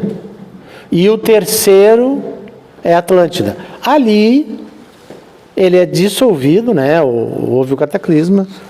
Porque a Terra ainda não tinha uma estabilidade geológica como tem hoje. E aí, aonde eles foram? Para o Egito. Eles são os construtores originais. E dali eles voltaram. Aquela história que eles dizem, até eu ouvi hoje uma parte que nem é espírito, que os arrebitas na época, eles eram simplesmente guerreiros, matavam uns outros, coletores e catadores. Catadores, eles não plantavam nunca um pé de alface. Não. Então, eles se metiam lá no Egito, por quê? Porque ela tinha comida. Aí, óbvio que virava escravo e começava a trabalhar ali por comida, começa. Então, essa história que os egípcios fizeram deles escravos, mentira. Porque eles não precisavam de escravos. Mas a história bíblica não é assim. A história bíblica é o seguinte, a história de José, todo mundo conhece? Foi esse cara que ajudou os irmãos dele também a comer. Mas os irmãos dele, eles tinham ciúme, porque ele era o mais novo e o pai privilegiava para ele. Aí fez lá um casaco para ele e os irmãos nunca ganharam nada, os que mais trabalhavam. E aí o que eles fazem? Eles pedem para o pai para levar José junto numa caçada. E lá eles prendem José. E uns irmãos queriam matar o José. E outros diziam, não, ele é sangue do nosso sangue, nós não podemos matar. O que eles fizeram? Mataram uma ovelha, pegaram aquele casaco, depositaram o sangue e disseram, voltaram para o pai e diz que um leão lá do deserto, um animal, um predador, atacou e matou José. E devorou José. Na realidade, eles tinham vendido José para mercadores de escravo, para levar embora o irmão. José acaba sendo vendido na casa de um alto funcionário egípcio. Ele vai parar no Egito. E ele tinha vindo com mediunidade, ele era médium. Ele tinha o dom de decifrar sonhos. E ele vai para uma casa de uma pessoa lá, e ele era muito jovem, e a esposa desse egípcio simpatiza muito com ele. E no Egito existia essa questão muito de concubinato, era muito aceita isso. Mas José já trazia aquilo com ele, ele não aceita aquilo. E ele rejeita a mulher. Aí a mulher chega lá e dá uma queixa dele, que ele fez alguma coisa para ela, ele é preso. E lá, quando ele está na cadeia, ele conhece o cozinheiro do faraó, que tinha feito um banquete, o faraó não ficou satisfeito e mandou prender ele. Tá? E lá ele tinha um sonho. Esse cozinheiro tinha um sonho que era recorrente. E aí José decifra o sonho dele. E diz para ele que ele vai voltar à glória dele. O faraó vai chamar ele de volta, ele vai ser. Passa um tempo, o faraó tem que fazer um novo banquete lá e se lembra dele e manda buscar ele da cadeia. Ele vai lá, faz um banquete maravilhoso, o faraó elogia ele e ele volta de novo ser o cozinheiro principal, mor lá do faraó. E aí, porque quando ele vai, ele disse assim, eu vou me lembrar de ti, eu vou pedir para ti, tu vai ser solto. Ele nunca mais se lembrou de José. Ele estava bem e não se lembrava mais de José. Mas o faraó tinha um sonho recorrente, que do Nilo saíam 7 vacas gordas, que eram lindas, e depois saíam mais 7 vacas magras, que elas acabavam devorando as gordas e traziam miséria por todo lugar. E o faraó estava preocupado com aquilo, porque todo dia ele sonhava, toda noite sonhava com aquilo. Então ele pegou os magos dele, os adivinhos, os sacerdotes, e ninguém conseguia decifrar. E um dia ele estava lá, estava tendo uma discussão quanto a isso lá com o pessoal, e esse cozinheiro estava servindo o pessoal na mesa lá, estava falando que era impossível alguém não conseguir decifrar esse enigma, esse sonho. E aí ele se lembra, o cozinheiro fala para o faraó, ele se lembrou de José. E ele traz José, e José explica para ele que aquele sonho quer dizer o seguinte, que o Nilo, porque como era deserto, eles dependiam das cheias do Nilo. Tá? Para fertilizar a terra, trazia aquele chorume, aquela coisa toda do fundo do leito do rio, que fertilizava a terra. Então o Nilo ia ter 7 anos de cheia, que ia ter fartura, e depois 7 anos não teria cheia e teria miséria. E ele deveria de armazenar, se prevenir quanto a isso. O faraó aceita aquilo e coloca ele como principal administrador. Tanto é que abaixo do faraó era José. Ele conseguiu ascender lá. E aí, o que aconteceu? 7 anos eles construíram vários silos e guardaram aquele trigo, aquela comida toda. Então, detalhe, para guardar a comida, tu tem que ter conhecimento. E o José tinha conhecimento. Com certeza. Sim. Não adianta. Era uma pessoa especial, evidente. Ele tinha um projeto ali da espiritualidade. E aí, ele veio e... O que ele fez? As pessoas vinham, como o Egito tinha muita coisa, ele administrava para aquele povo não pegar e comer tudo uma vez só também. Então ele dava as quantidades, mas tinha muita abundância. Então, tinha aquele pessoal que morava ao redor, tá? E eles vendiam, as pessoas vinham comprar o excedente egípcio. E vocês se lembram que eles viviam na península do Sinai, que é ao lado do Egito ali. E ali, os irmãos, o pai de José, eles estavam com fome também no deserto, manda os irmãos lá para comprar. E José estava todo paramentado, já era mais adulto, e estava todo paramentado com aquelas roupas egípcias. Quando ele vê lá os irmãos negociando, ele manda os guardas prender os irmãos. Manda prender e manda lá um emissário lá, um deles eu acho, alguém voltar e dizer o seguinte, que ele só ia soltar, que eles eram criminosos se o pai viesse. Aí o pai vem junto para interceder pelos filhos e diz o seguinte, fala com José, eu já perdi um filho, não posso perder outros filhos já. Então intercede e José se apresenta para o pai dele, dizendo que ele não tinha morrido, conta a história toda, e ele convida todo o povo hebreu a vir morar no Egito como convidados. Só que, como eles eram, como o Wilson falou, eles eram coletores-catadores, caçadores, né? E aí, o que acontece? Eles não conheciam a agricultura, e o Egito conhecia a agricultura. Por quê? Porque o Egito já era um povo muito mais desenvolvido que os outros. Por quê? Porque houve intercessão dos exilados, daquele povo que a gente falou. Tá? Então, eles vieram, e o que acontece? Eles se multiplicaram. No final, os egípcios tinham medo deles, porque eles eram muito mais férteis, então eles tinham muito mais filhos, eram pessoas que estavam lá morando junto, que a população dos hebreus era muito maior do que a do Egito. Se eles quisessem, eles tomavam conta do Egito. E aí, eles trabalhavam também, mas eles eram convidados. E aí teve um faraó, né? Que estava construindo, e aí não tinha mão de obra, porque sempre se diz que os egípcios eram escravos. Não, eles não eram escravos, eles tinham que pagar impostos. E eles tinham duas opções. Ou eles pagavam impostos em espécie, em dinheiro ou na plantação, ou ele cedia trabalho ao faraó. Então, no período que ele não estava, que ele tinha plantado entre uma colheita e outra, ele trabalhava para o faraó na construção. Porque quando o faraó acendia ao reinado dele, né, quando ele acendia faraó, a primeira coisa que ele começava a fazer era o túmulo dele.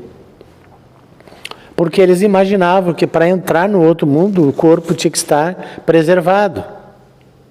Né? Então ele começava a fazer, então aquilo demandava muita mão de obra. Então ele começou a contratar. Depois ele viu que para que contratar? Esse povo não é egípcio. E os egípcios, o judeu em si, não sei se você sabe, o judeu que ele nasce hoje aqui no Brasil, antes de ser brasileiro, ele é judeu. E lá não era diferente. Então eles não se reproduziram entre os egípcios. Então, eles não eram considerados egípcios. Então, aquele povo podia ser escravizado. Depois eles foram escravizados, quando veio Moisés, que veio tudo, essas questões todas aí que a gente viu. E só para vocês terem uma palha, os Mormons, sabe os Mormons? O que eles são? Descendentes de José, da linhagem de José. Os que guardam comida, o fim do mundo. Bom, pessoal, já até excedemos o horário por causa dessa história. Alguém tem mais alguma dúvida? Então vamos novamente elevando o nosso pensamento ao nosso Pai de infinito amor e bondade, ao nosso Mestre Jesus, aos benfeitores espirituais que propiciaram que esse encontro transcorresse dentro da normalidade, especialmente espiritualidade amiga do Dr. Bezerra de Menezes, sua falange de trabalhadores do bem. Pedindo agora então que os irmãos que foram trazidos aqui para participar do nosso encontro, que eles possam então ser encaminhados às zonas de refazimento que melhor se sintonizem com as suas necessidades espirituais.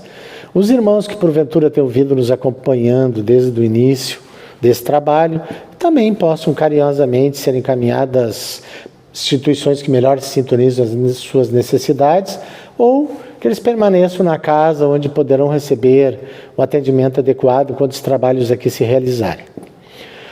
Pedimos também aos nossos benfeitores espirituais que possam, especialmente os nossos anjos de guarda, que possam nos conduzir de retorno aos nossos lares, familiares e afazeres com toda a segurança possível.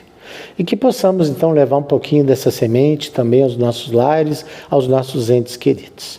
Então, muito gratos a toda a espiritualidade pela essa oportunidade desse encontro dessa noite, e vamos dar por encerrado esse trabalho em nome de Deus e de Jesus. Que assim seja.